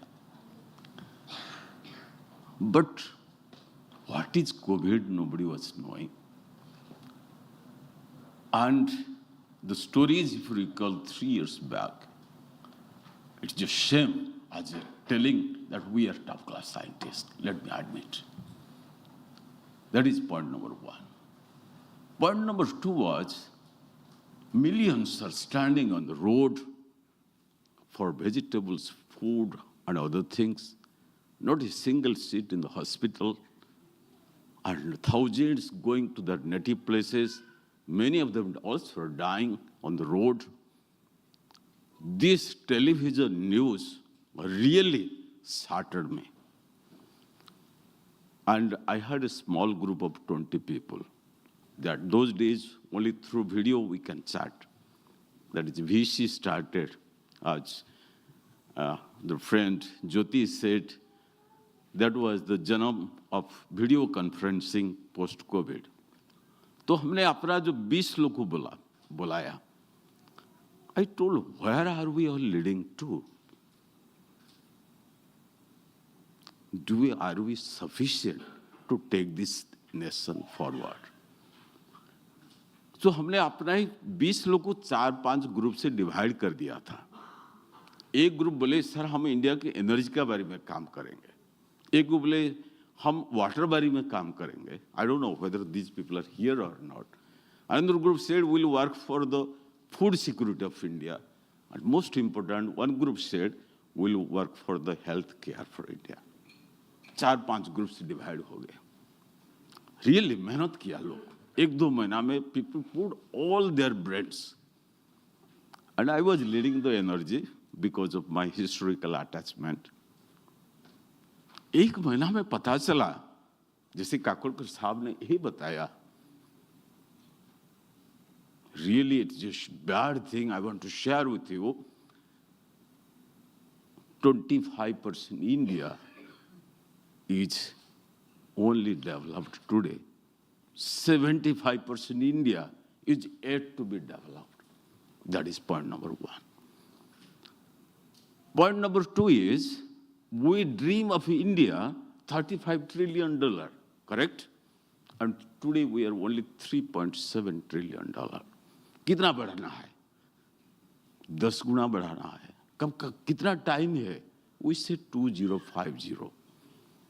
So 30 years में 10 गुना we have to climb.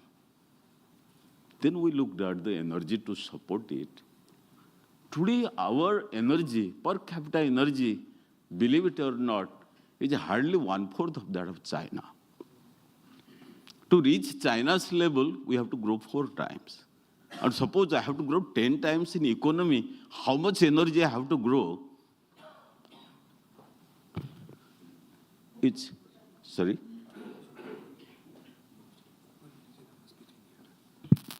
Okay. How much energy we have to grow? It itself is a big question. 30,000, 40,000, 50,000, 70,000 terawatt hour per year. Nobody has an answer. Let me honestly speak. 90% Indians are yet to catch a flight. More than 80% Indians are yet to own cars. This number will keep on increasing. जब ये सब सोच हमारे पास आया, तो हमने energy balance simply, I will say no big modelling, simple mathematics किया. Then देखा, जो साहब ने बताया, it's truth. All that, in fact, is written in the book. I have got it vetted by two best persons in Indian soil. One is Dr. Kakodkar sir, the guru of all of us, and second, Professor J.B. Joshi, who is also here. Every Saturday, Sunday, I used to bother him.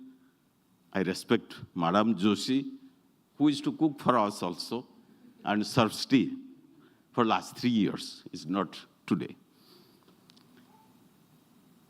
So while we wrote that so much things are required, I'm not talking about the water issue, the food issue, the healthcare issue. They're equal, much bigger challenge if we want to transform India from a developing status to a developed status.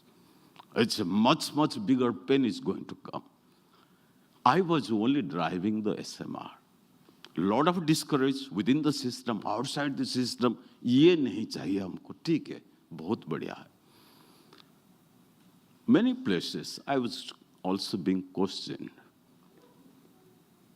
तुमने 50 साल में 20 reactor बनाया. And you are talking about 2,500 gigawatt. Is it nonsense or is it truth? Such questions all of us used to hear. If I have to develop India, I need 2,500 gigawatt. But our guru also said truth. Even I have projected in the book 2,500 to 5,000 gigawatt. And if I don't do it, yes, we'll continue as a poor developing nation. It is such a, because there is nothing to change it. Now, if I have to, the same question public will ask what Professor Sharma is speaking. तुमने तो अभी तो 7 gigawatt बनाया 50 साल में, ये 2,500 gigawatt कब बनाएगा? ये बड़ा क्वेश्चन, घर घर की कहानी है. So many places I had said, why I invited two of the youngest guys, which only with a fundamental reason. I say, when the test cricket used to be played, people used to bat. The cricketers used to bat 5 days to score 300 runs, 400 runs. Then the one-day matches came.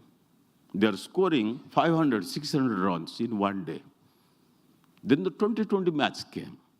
They scored the same runs just in 20 overs. The players are different. So we are test match players. We cannot bat to score 2,500 gigawatt in next 30, 40 years. I don't have the answer. The young brains have to develop a different strategy. That's what the challenge given in the book. They have to fight against the climate change for their own survival. नहीं तो लोग सब मर जाएंगे. ये सच है. कितना budget है planet Earth का to save ourselves? It is only 1,100 to 1,200 billion tons of CO2 it can absorb before it crosses the 2 degrees Celsius limit. And today we emit 60 billion tons of CO2 in 1 year. Just divide, hardly 20 years left. The choice is ours. The next generation cannot survive. It is such a, if we keep on peddling the coal, oil and gas. उनका ऊपर ये बोझ हम लोग को डाल दिया है. दूसरा बोझ डाला है कि तुमको डेवलप करनी है. क्यों? $3.7 trillion से $35 trillion तुमको देश को आगे लेना है. Because we are retired, right? हम आपका ऊपर 2 बोझ दे के गया. जो यंगस्टर्स पीछे बैठे उनको ये बोल रहा हूँ. एक किताब में यही सब लिखा है. And let me tell you, one of my in my 33 years career में एक PhD student मिला सम्यक, I caught hold of him. ये मेरा दिल का अंदर जो I'll say waves were moving up down, कोई तो इसको translate करके डालेगा. And वो बिचारा बोलो जो भी बोलो, he worked 3+ years restlessly to write it. And while writing, आप सोच नहीं पाएंगे, वो इतना इमोशनल बेचारा हो जाता था. Really इसको हो रहा है? हाँ से होगा. Then while writing, every 30 minutes we used to break for tea. हलसे में हम चाय जाते थे पीने के लिए. हलसे में का चाय बहुत खराब होता था. But हम लोग हर 30 minutes पे चाय जाके पीते थे, just to, freshen our mind. Then I met Professor Joshi. I said, sir, what I'm writing, please vet it. Correct है, wrong है. And Professor Joshi took all the pen. Minimum 5 बार किताब हम लोग, मैं तो 10 बार पढ़ा है, साहब तो 5 बार पढ़े होंगे जरूर, to check everything. Finally, I asked Dr. Kakodkar sir, please read the book line by line before it is printed. I'm not doing anything wrong. So that was his final effort. So all my salutations are to you. आपका बिना ये सब असंभव है, ये सच है. And दूसरा ये भी सच है, अगर हमको देश को आगे लेना है, the young has to bat in a different way. Thank you very much. Wish you good.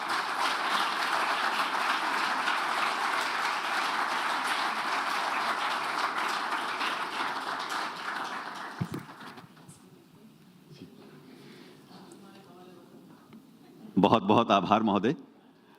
सबसे पहले तो ये सूचित करूं कि यहाँ पर इस सभा में कोई सोया था ही नहीं, क्योंकि इतनी अच्छी अच्छी बातें हो रही थी. और हाँ, शाम का समय हो गया था. इस वातानुकूलित कक्ष में, एयर कंडीशन रूम में नींद आ सकती थी, ये संभावना थी, पर वो भी आपने आने नहीं दी. बहुत अच्छी बातों से आपने इस माहौल को जिंदा रखा. And as you pointed out very rightly कि हर कहानी दर्द से शुरू होती है ना. कोविड का वो दर्द जो डॉक्टर अरुण नायक ने महसूस किया, उस दर्द से वो बात निकली जो सृजन का कारण बनी. और हम देखते हैं कि जब एक बीज, सीड को भी जमीन में डाला जाता है तो वो फूटता है, उसे दर्द होता है, तब वो वृक्ष बनता है. तो हर सृजन जो है वो टूट करके निखरता है और दर्द से उसकी शुरुआत होती है. मुझे किस्सा याद आता है कि एक बार स्वामी विवेकानंद जी किसी गांव से गुजर रहे थे. He was passing through a village and he met a blind man.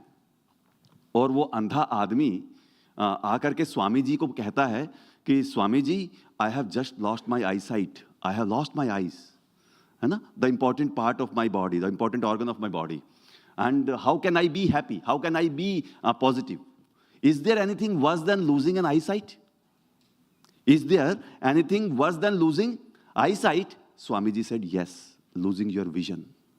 है ना, अगर आपकी दृष्टि खो जाए तो भी कोई बात नहीं है, लेकिन आपका दृष्टिकोण नहीं खोना चाहिए. तो ये जो दृष्टिकोण है ये नहीं खोना चाहिए. और कोविड में जब हम सब लोग अपने अपने दृष्टिकोण को बांध करके बैठे थे, तब हमने देखा कि किसी का दृष्टिकोण निकला, किसी ने महसूस किया कि ये जो एनर्जी है ये कहाँ से आएगी, ये जो हेल्थ केयर है ये कहाँ से आएगी, और ये जितनी भी चीज़ें हैं वो कहाँ से आएगी. ये विजन की बात थी. और ये सारी विजन हमें कहाँ से मिलता है, ये ज्ञान हमें कहाँ से मिलता है? पुस्तकों से मिलता है. और ये बुक है, ये इस विजन का, इस ज्ञान का स्रोत है. माँ सरस्वती का वरदान है जो पूरे देश में जाएगा और पूरा देश, हमारा पूरा भारत उत्थान की, प्रगति की ओर राह सशक्त करेगा. और इसके लिए श्रेय जाता है डॉक्टर अरुण कुमार नायक जी को, प्रोफेसर जेबी जोशी जी को और डॉक्टर सम्यक को. एक बार जोरदार तालियां तीनों ही लेखकों के लिए. हम चाहते हैं, yes, we want to listen it from 2 more authors, the co-authors. And before I invite Professor Joshi, I would like to request Dr. Samyak Sanjay Manoj ji. Before I invite you, let me tell the audience about you, Dr. Samyak. He is the architect of the book, and he is going to speak his words about the book, his motivations, his findings, and accomplishments. Dr. Munat is a nuclear engineer having over 6 years of research experience in the field of nuclear reactor safety, severe accident, climate change, and energy security. Beyond his professional commitments, Dr. Munat remains actively engaged in the nuclear community. He is a board member of the Indian Youth Nuclear Society, IYNS, where he also serves as voluntary IT manager. His commitment to education and outreach is evident through the organization of numerous school events, workshops, talk shows, and boot camps featuring eminent scientists. Dr. Munat, multifaceted interest extend to educational and outreach activities in STEAM education, as well as raising awareness towards climate change and advocating for carbon-free energy security in India. Ladies and gentlemen, please welcome with a huge round of applause, Dr. Samyak Sanjay Munat on the dais. And before Dr. Samyak speaks, we would like you to be in the center of the dais. I would request Shri Shivanand Bagweji to please come. Yes, Shivanand Bagweji, please come on the dais. And let us present a plant sapling to Dr. Samyak Sanjay Munat and welcome him before he takes up the dais. So this is Mr. Shivanand Bagwe presenting a plant sapling to Dr. Samyak Sanjay Munat.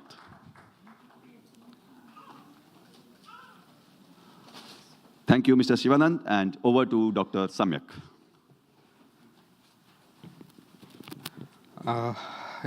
There's very rare of the opportunities where you get such a dais to speak along with the dignitaries around here. I recall one verse where he says that, having such an august gathering and me speaking like the very youngest of the year, it is always, I'll say this, that, Guru Gobind do khade kaake lagu paye, balihari Guru aapki Gobind diyo milaye. So first of all, I'll thank Dr. Nayak sir, who is my guide, Professor J.B. Joshi sir, who is my co-guide, who has actually given me the opportunity and this dais that I'm able at such a stature, because he has given me such an opportunity where I am actually presenting something of my own, where, all in front of such an august gathering. First of all, thank you, sir, and thank you for the opportunity here. I'm really humbled and obliged here for this opportunity. I will not speak about much more from the book or point of perspective. It is always said that, in our verse, the Guru is always in the above stance. I have done that. My parents always told me, जो करना है करो, but it should be 100%. वहाँ पे फिर पीछे नहीं हटना. There should not be an inch of an regret that ये कर लेता तो शायद अच्छा हो जाता. नहीं, करना तो पूरा कर लो. Even, this have many instances where Nayak sir has, proved his confidence in me. Initially, when I joined my PhD, I was quite a while, sick for a while. But then he said, "No, you will work, you will do."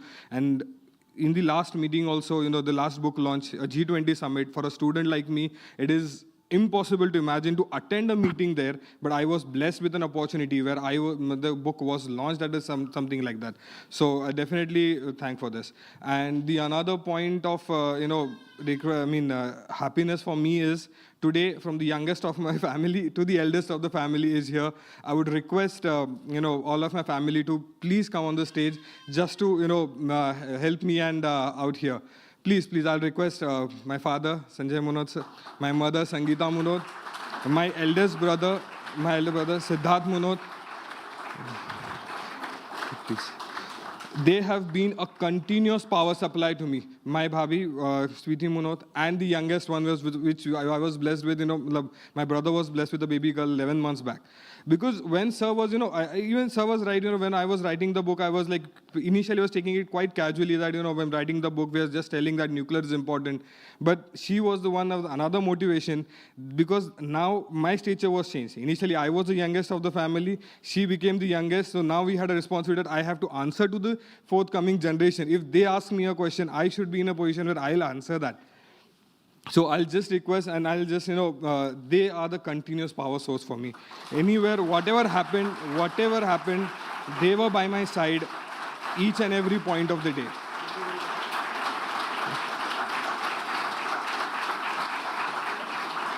So,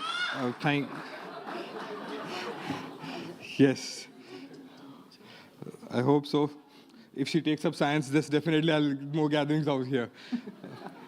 Definitely. I'll not take much of a time. Definitely we are more ahead of that. So I'll, just thank you all of here.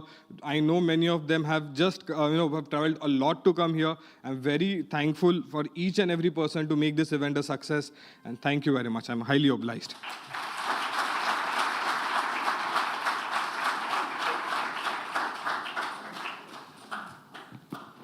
Thank you very much, Dr. Samyak. We could feel the emotions और the support you got from your family. और कहते हैं कि माता पिता का आशीर्वाद अगर साथ है तो बच्चा तरक्की करेगा। आप लोगों के आशीर्वाद के लिए शुक्रिया। और जब हमने मंच पे पूरा परिवार देखा डॉक्टर सम्यक का, तो हमने देखा एक छोटी सी कन्या जिसने अभी अभी प्रवेश लिया इस परिवार में, वो भी मंच पे थी। She was also endorsing your efforts and all, है ना। और जी हाँ, जी हाँ। और कन्या का होना एक और शुभ है, और आप और तरक्की करेंगे, क्योंकि कहते हैं कि छत नहीं रहती, दहलीज नहीं रहती, दीवारों दर नहीं रहता। छत नहीं रहती, दहलीज नहीं रहती, दीवारों दर नहीं रहता, और जिस घर में कोई बेटी ना हो वो घर घर नहीं रहता। तो ये जो बेटियां हैं ये हमारे देश का नाम रोशन करेंगी, और आपकी प्रेरणा बनेगी आपकी भतीजी। ऐसी कामना के साथ now let us invite the other author, the prominent personality, the eminent personality. Yes, I'm talking about Professor Jeshraj Bhalchandra Joshi ji. Sir, ji haan, please come on the dais, and before he comes up, I would like to introduce him. Professor Jeshraj Bhalchandra Joshi ji, who added his brilliance and insights into the book. He is going to speak few words about the opportunities for research in the title, subject of global energy scenario. Research opportunities. Professor Joshi is chemical engineer and nuclear scientist, having over 5 decades of teaching and research experience for designs, economics of advanced energy systems, planning and consultant to several industries. He has received several awards, including the prestigious Shanti Swarup Bhatnagar Award from the Government of India, and Government of India has honored him with Padma Bhushan in the year 2014 for his contribution. He is also the fellow of all Indian National Academics and US National Academy of Engineering. He has guided over 113 PhD students, 60 masters, 34 postdoctoral. Yes, go on, go on. And 8 PhDs are ongoing. He has published more than 650 publications in international journals and received more than 28,000 citations. Yes, ladies and gentlemen, please give a huge round of applause to Professor Jeshraj Bhalchandra Joshi ji. And before I invite him on the podium, I would request Mr. Ashok Bagwe ji to please come on the dais to present a plant sapling to Professor J.B. Joshi ji. जी हाँ, भारतीय सांस्कृतिक परंपराओं का निर्वहन करते हुए, स्वागत में जलवायु परिवर्तन का ध्यान रखते हुए, हम पौधों से और छोटी छोटी तुलसी की या जो भी पौधे हमारे पास हैं, हरित ऊर्जा का प्रतीक माने जाने वाली इन सैपलिंग से स्वागत करते हुए अशोक बागवे जी, प्रोफेसर ज्येष्ठराज भालचंद्र जोशी जी का। Thank you very much Bagwe sahab, and over to you professor J B Joshi ji.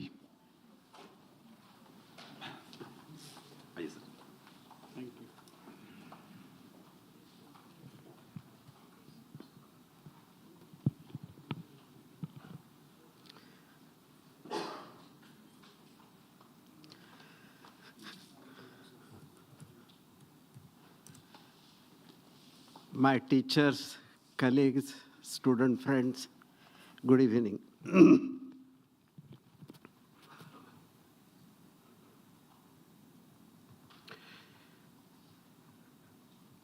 While I started working with atomic energy in 2009, I was looking for good opportunities for research. And this particular area gave me huge scope. I was a director of ICT for 10 years, and I was accustomed with admission of PhDs, their well-being, their well-placement, and solving the problems faced by India. So in this case, I thought that let me try to get insight into the problems of India and what are the research opportunities as far as global energy scenario is concerned. I appointed myself as director of Imaginary Institute, having 6 departments.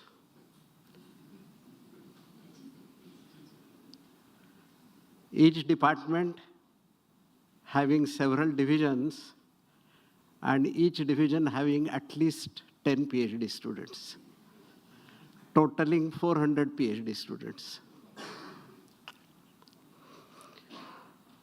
And then now, a list of problems was required. And I'm going to tell you, not 400, but some of those problems which were given for PhD and which will be given for PhD.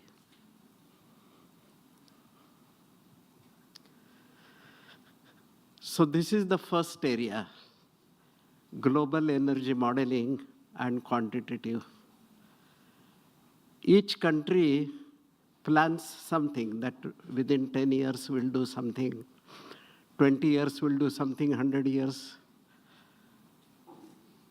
And all the nations, they have their own wish list. But when all these wish lists are combined together, whether they match each other or they contradict each other, that I thought global energy modeling can be my first area where there will be some 20 PhD students will be working on global energy modeling. I'll not go into the details. Future demand and projections, one title, geographical availability of resources, harnessing potential, and categorization for base load and peakers. So this was one area. Second area, sectorial decarbonization, base load systems versus variable energy systems.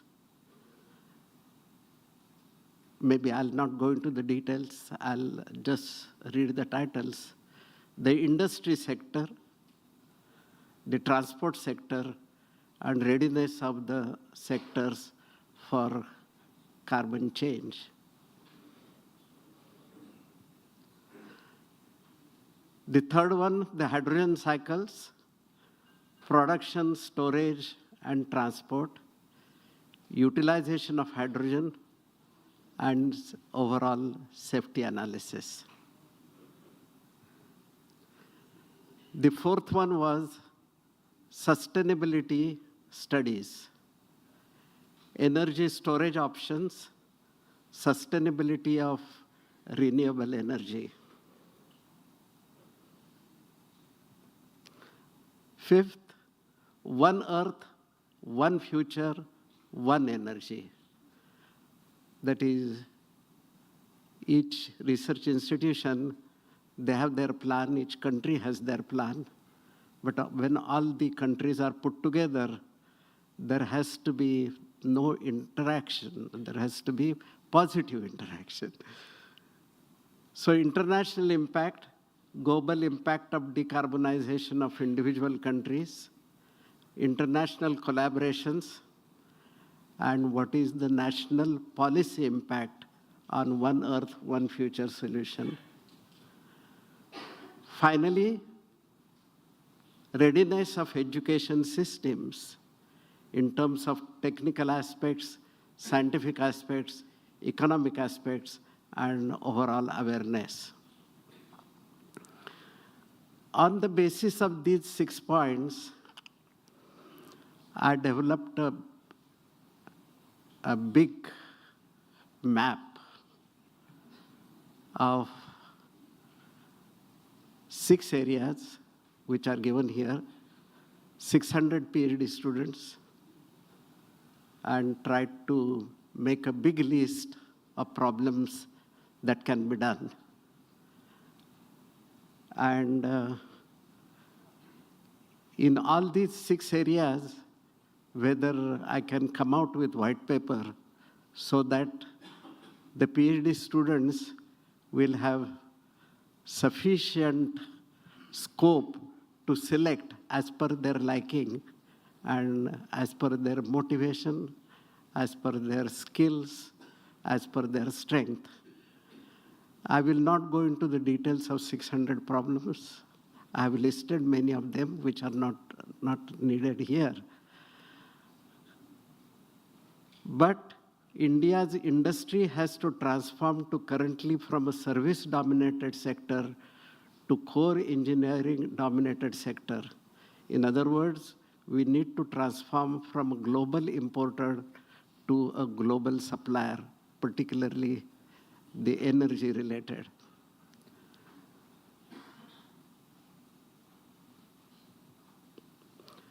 I'll stop here. Thank you.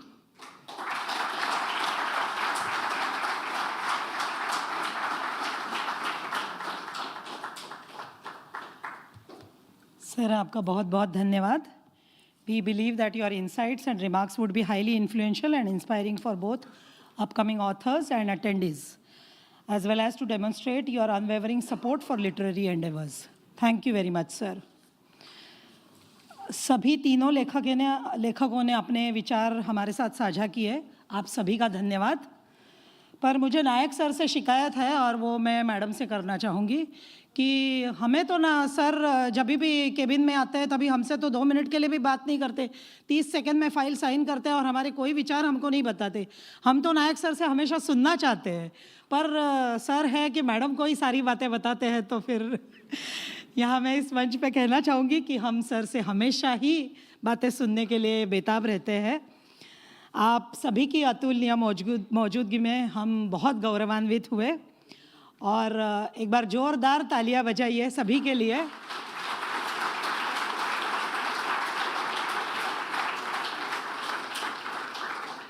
क्योंकि हमें पता है कि फरवरी महीना चल रहा है और मार्च महीना नज़दीक आ रहा है, टैक्स भरने की जल्दी होगी, पर तालियों पे कोई टैक्स नहीं है, इसीलिए और एक बार जोरदार तालियां बजाइए. बहुत बहुत धन्यवाद. यह अवसर है इस पुस्तक के प्रकाशक की महत्वपूर्ण भूमिका के सम्मान का. पुस्तकों की संस्कृति के विकास में प्रकाशकों का योगदान बेहद महत्वपूर्ण है. आपको पता है पहले हम कोई कथा बताते थे किसी को और बताने में हर एक के कान में जाते जाते वो जब फाइनल किसी के तक पहुंचती थी तब तक वो मिथक बन जाती थी. आज भी प्रकाशक अकेले ही एक किताब को मिथक बना सकता है. उनका योगदान हम सभी के लिए बहुत महत्वपूर्ण है क्योंकि उनके माध्यम से ही हमें सही विचारधारा और ज्ञान का स्रोत प्राप्त होता है. इस संदर्भ में इस पुस्तक के प्रकाशक को मैं विशेष सम्मान देना चाहती हूँ. उनकी मेहनत, समर्पण और संवेदनशीलता के लिए मैं उन्हें हार्दिक बधाई देती हूँ. मैं आमंत्रित करती हूँ सुंदरम डिजिटल पब्लिकेशंस की तरफ से मिस शिवानी धुरी जी को कि वो अपने विचार यहाँ साझा करें.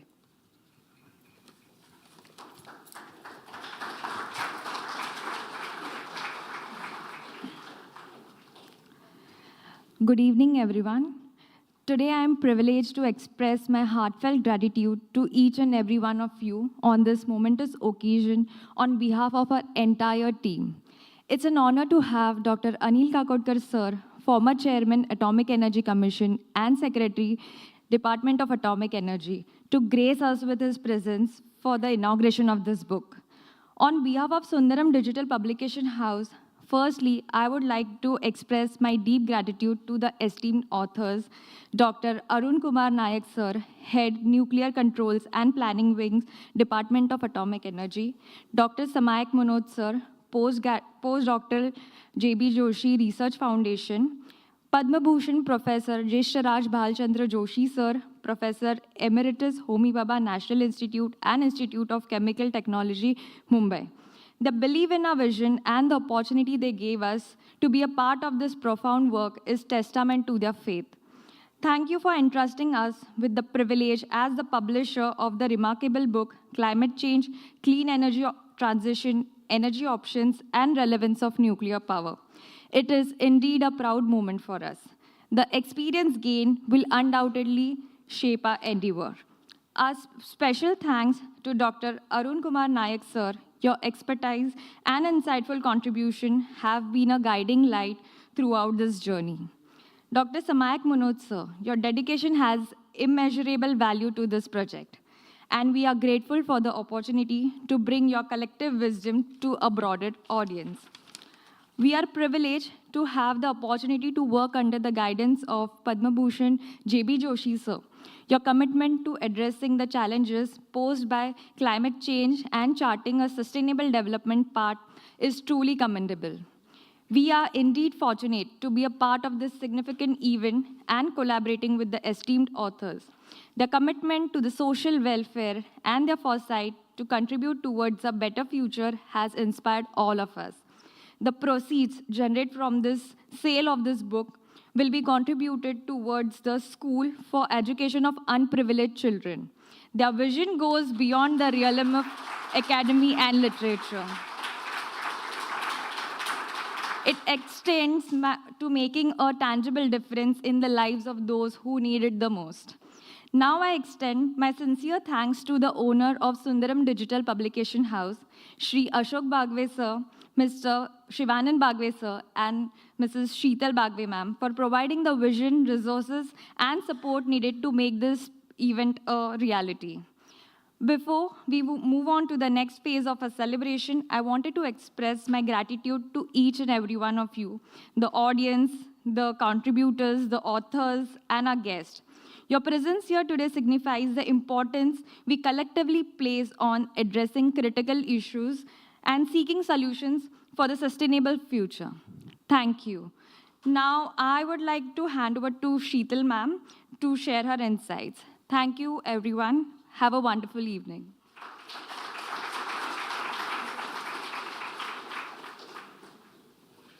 Good evening. It is with immense pleasure that I stand before you today to introduce the official launch of our website, Sundaram Digital Publication House. Our website serves as an online gateway for you to own your copy of the book Climate Change, Clean Energy Transition, Energy Options, and Relevance of Nuclear Power.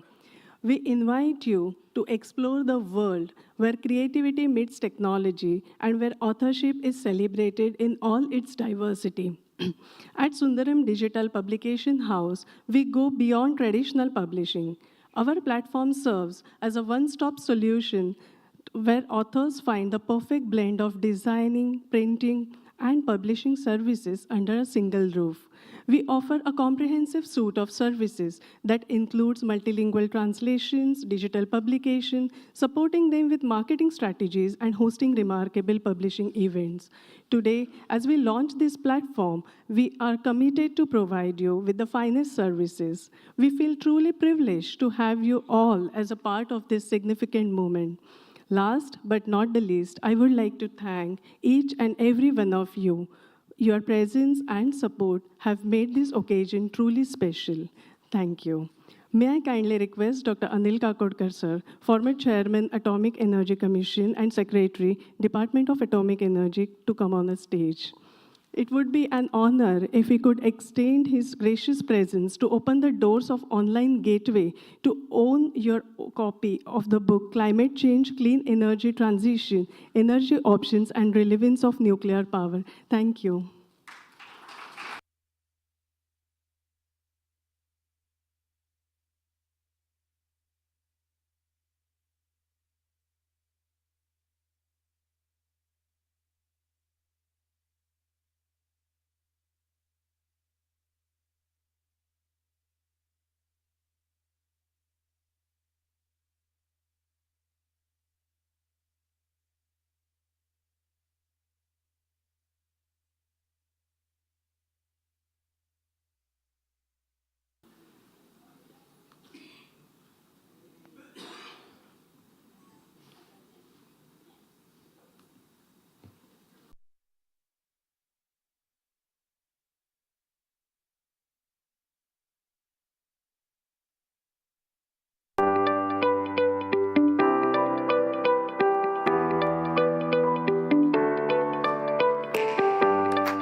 Thank you very much. और जैसा कि हमारे बीच में मंच पर उपस्थित हैं Padmashri, Padma Bhushan, Padma Vibhushan doctor Anil Kakodkar जी, हम चाहते हैं कि आज की सभा की समाप्ति से पहले we would like doctor Kakodkar to please present the concludary remarks. Sir, आपसे गुजारिश.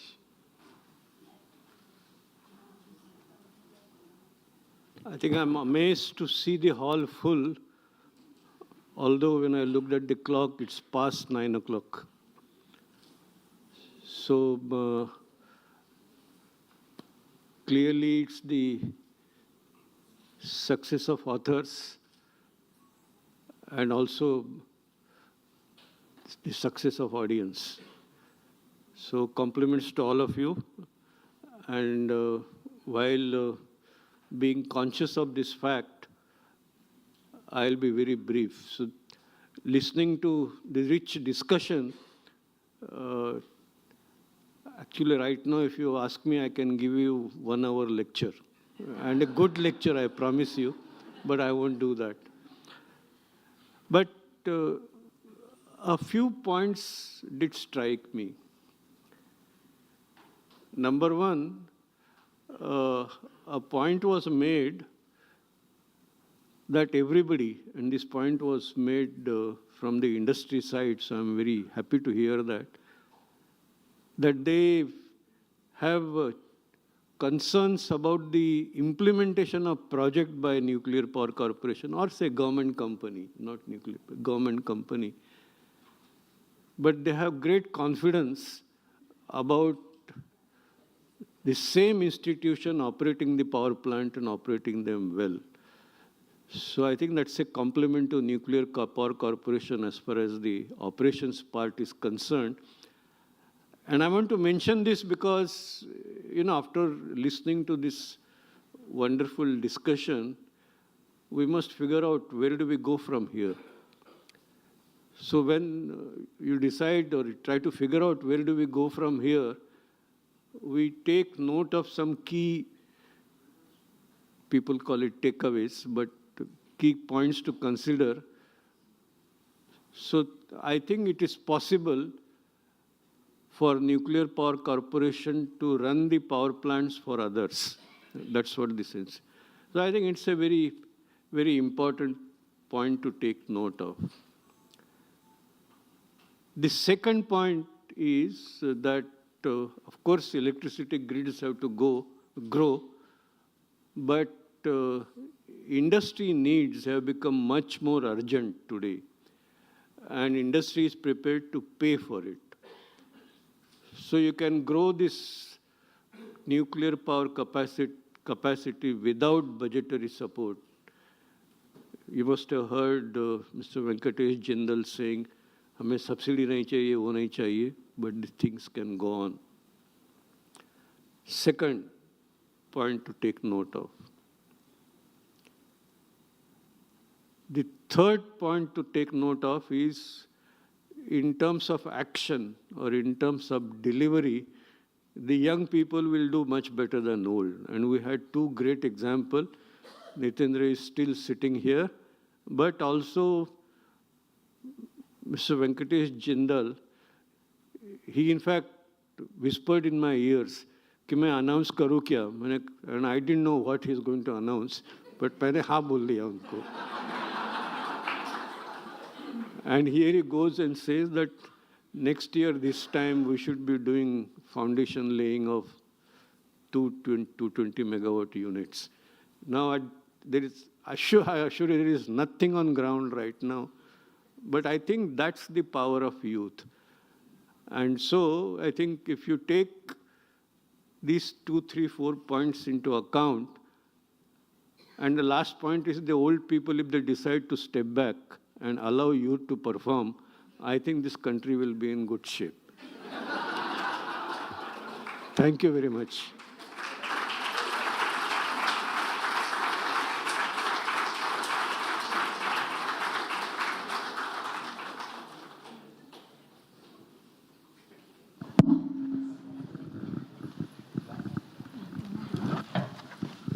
आपका बहुत बहुत धन्यवाद सर.